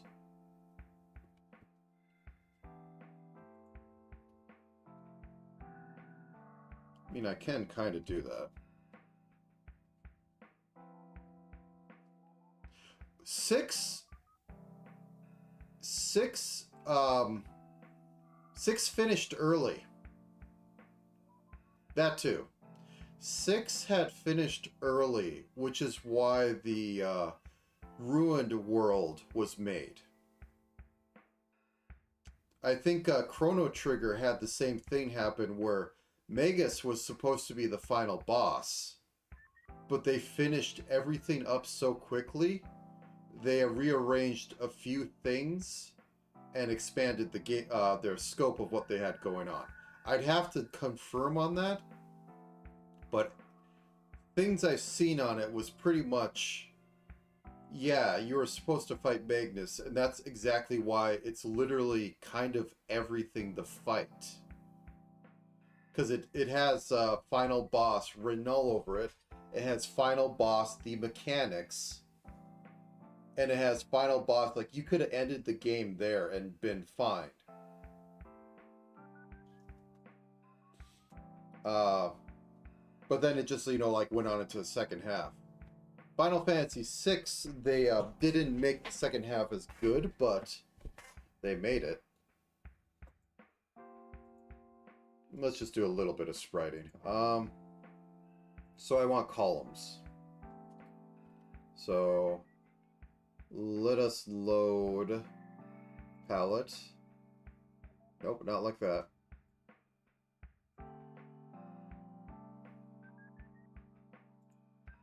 Not like that.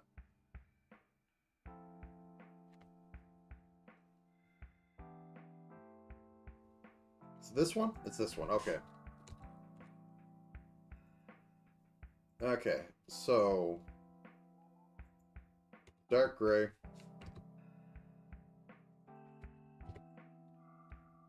Lighter gray. I need to...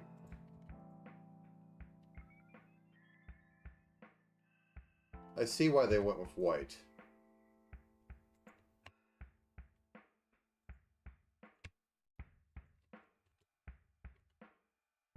So we go like that, and then we go white for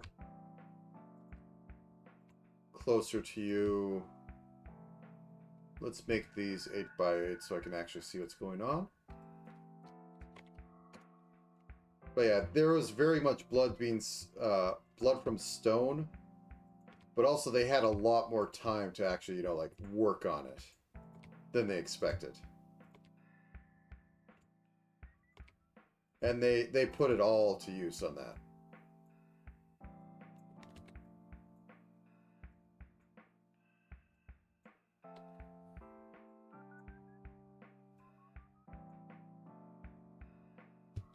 Okay, how do I dribble this up, or okay.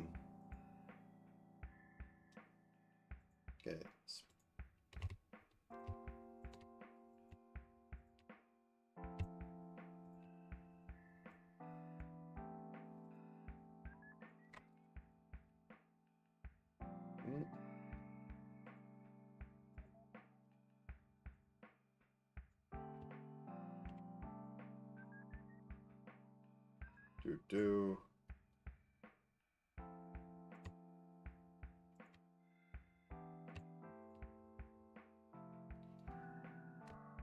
Is that too much?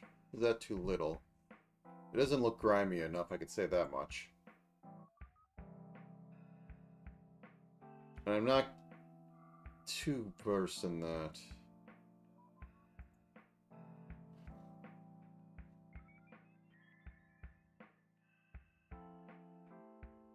Oh yeah, it was very much. The main trick is literally so NES games did this as well. When you're given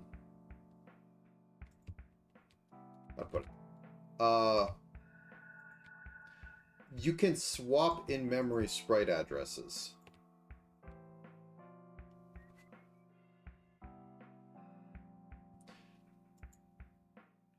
Well, the dialogue thing is actually... So, I think NES RPGs had this already, but the main gimmick with how you do so much dialogue is that you effectively compress it into word dictionaries. Which is to say that, like, they tokenize it. If you have, like, a character's name, it just becomes a number.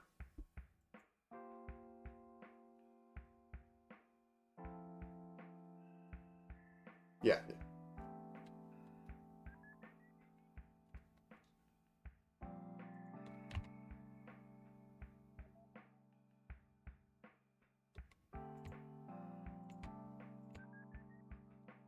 Oh yeah, they went full ham.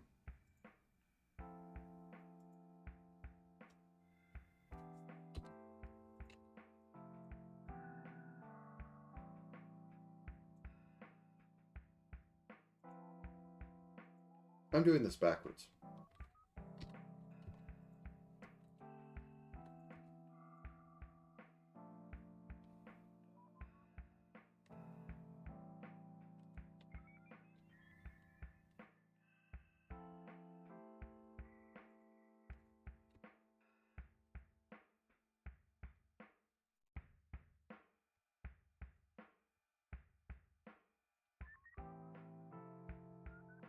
Yeah, honestly, like the shadow stuff is interesting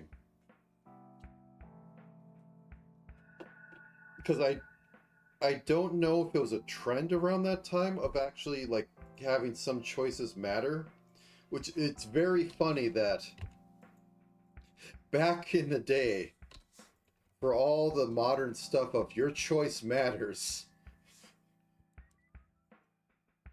it's those JRPGs that actually have your choice matters because they're not afraid to just like chunk you out of or take an entire character away from you. Now they're terrified of it.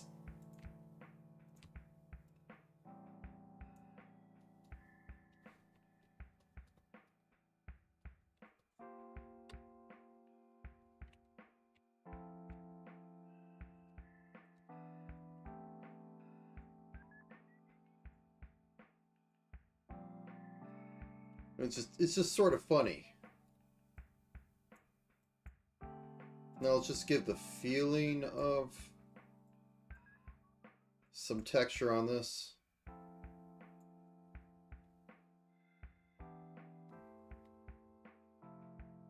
Yeah. It's very not cost effective anymore to like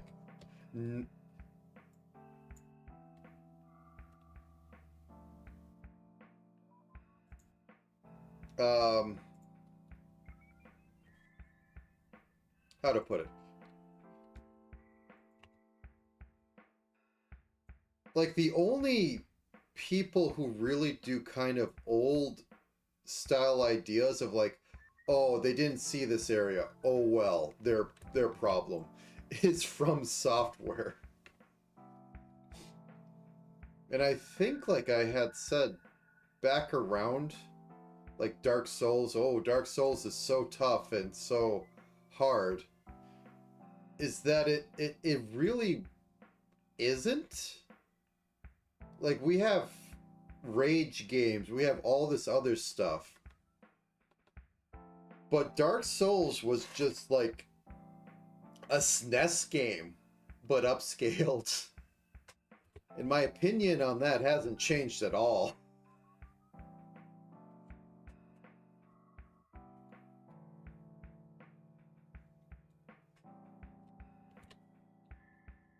Like because it has entire areas, entire quest lines. Like Dark Souls 1 is either by design or just the philosophy of we put the thing where it should be.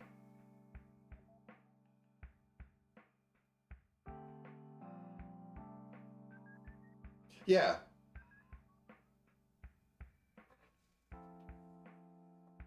but they're generally kind of cheap because one, they don't really have cutscenes.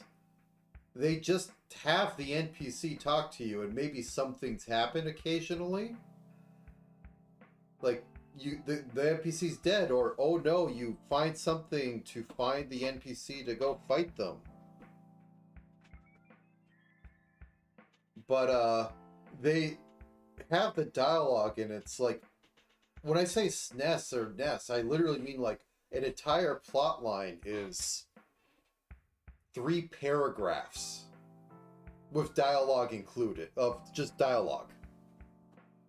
Maybe 5 if you're being spicy, but and it's all just the context of where you find them at and where you do that. Like every time I want to do some RPG like Dark Souls, I think of that and I think of just how much none of the side plots matter and how much I want to like just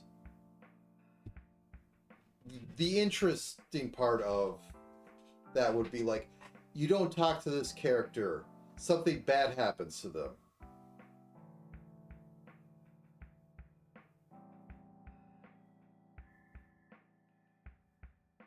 Yeah.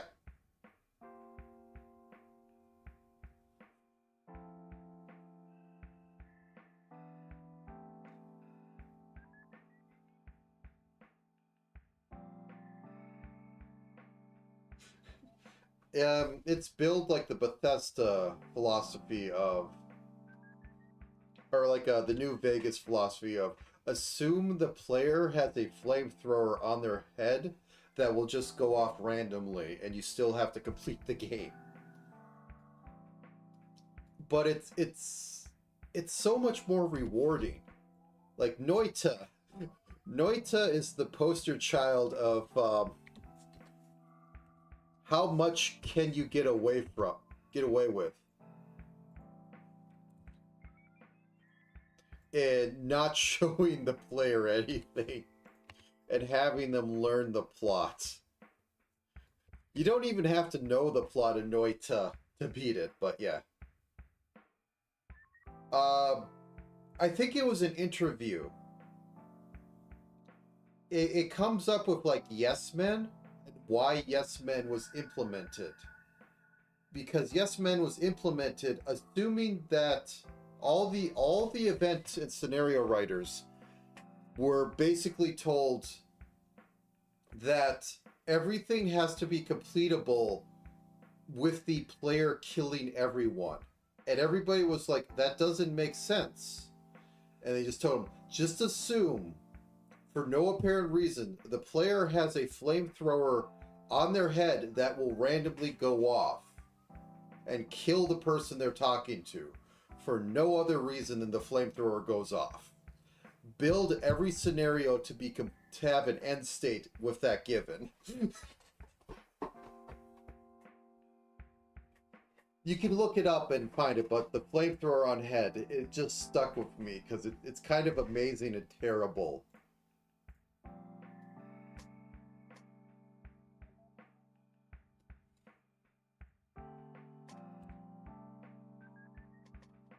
Because, like, honestly...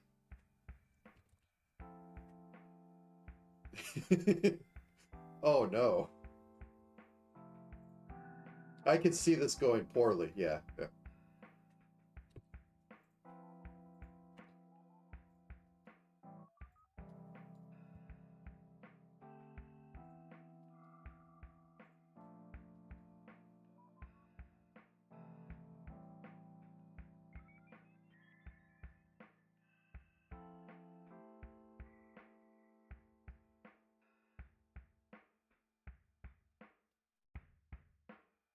Oh, wait, I'm doing a half-wall design for some of this stuff.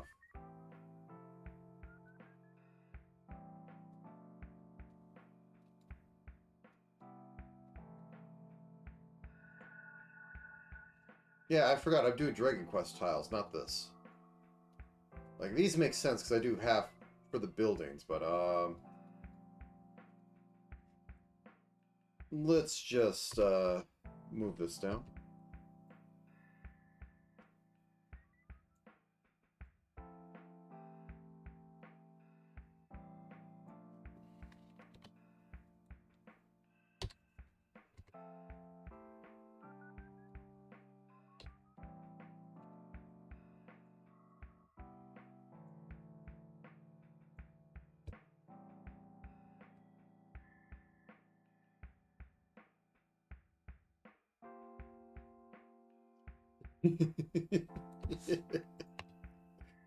Amazing.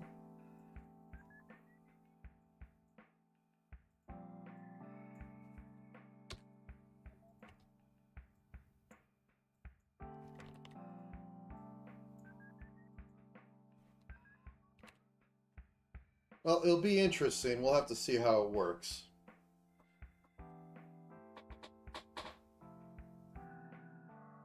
Maybe I could just fill that in. Nah.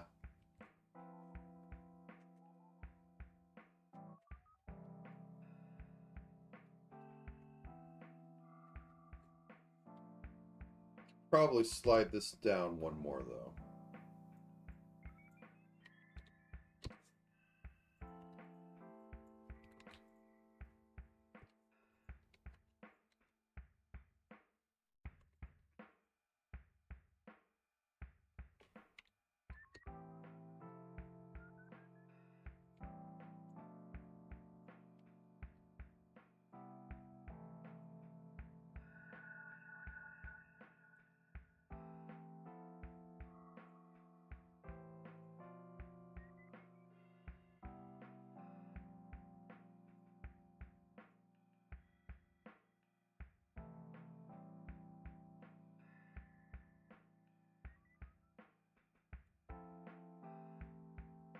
Well, I have to see it in practice. But that's been about 2 hours, and there are a few things I want to do today, because once again, things have decided to happen on the weekend. But thank you for joining. We got actually let's make sure we can import this. Tile map.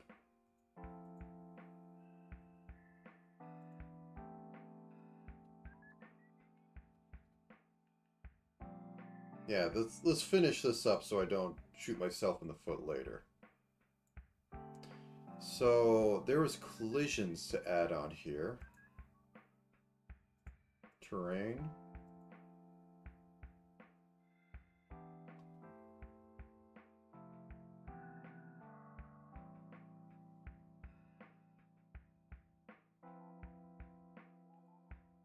Tile set, select.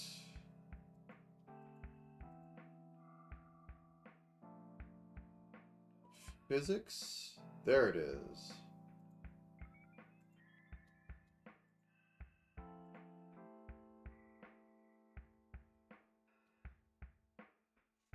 Oh no, I don't remember anything about setting.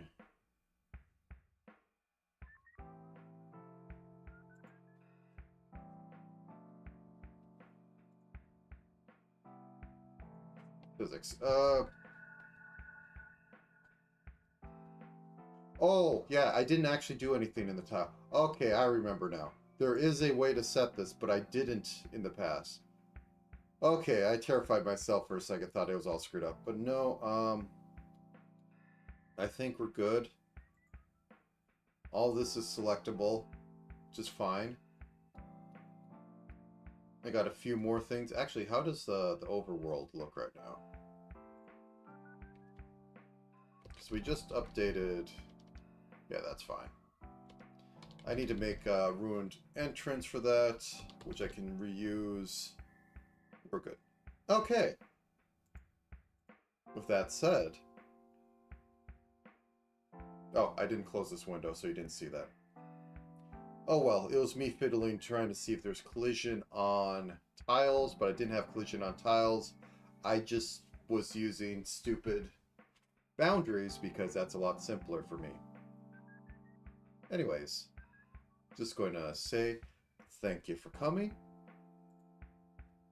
And I will see you next week, where probably going to be doing more live 2D, I'm guessing. Just doing some random things on that. I don't have any projects lined up besides finishing what I would need to finish, because the next month is upon me. And I wanted to do some things, but turns out I have to delay some stuff for legal and business reasons. So, we'll see when that drops. But for now, have a good time of day, and I will see you later.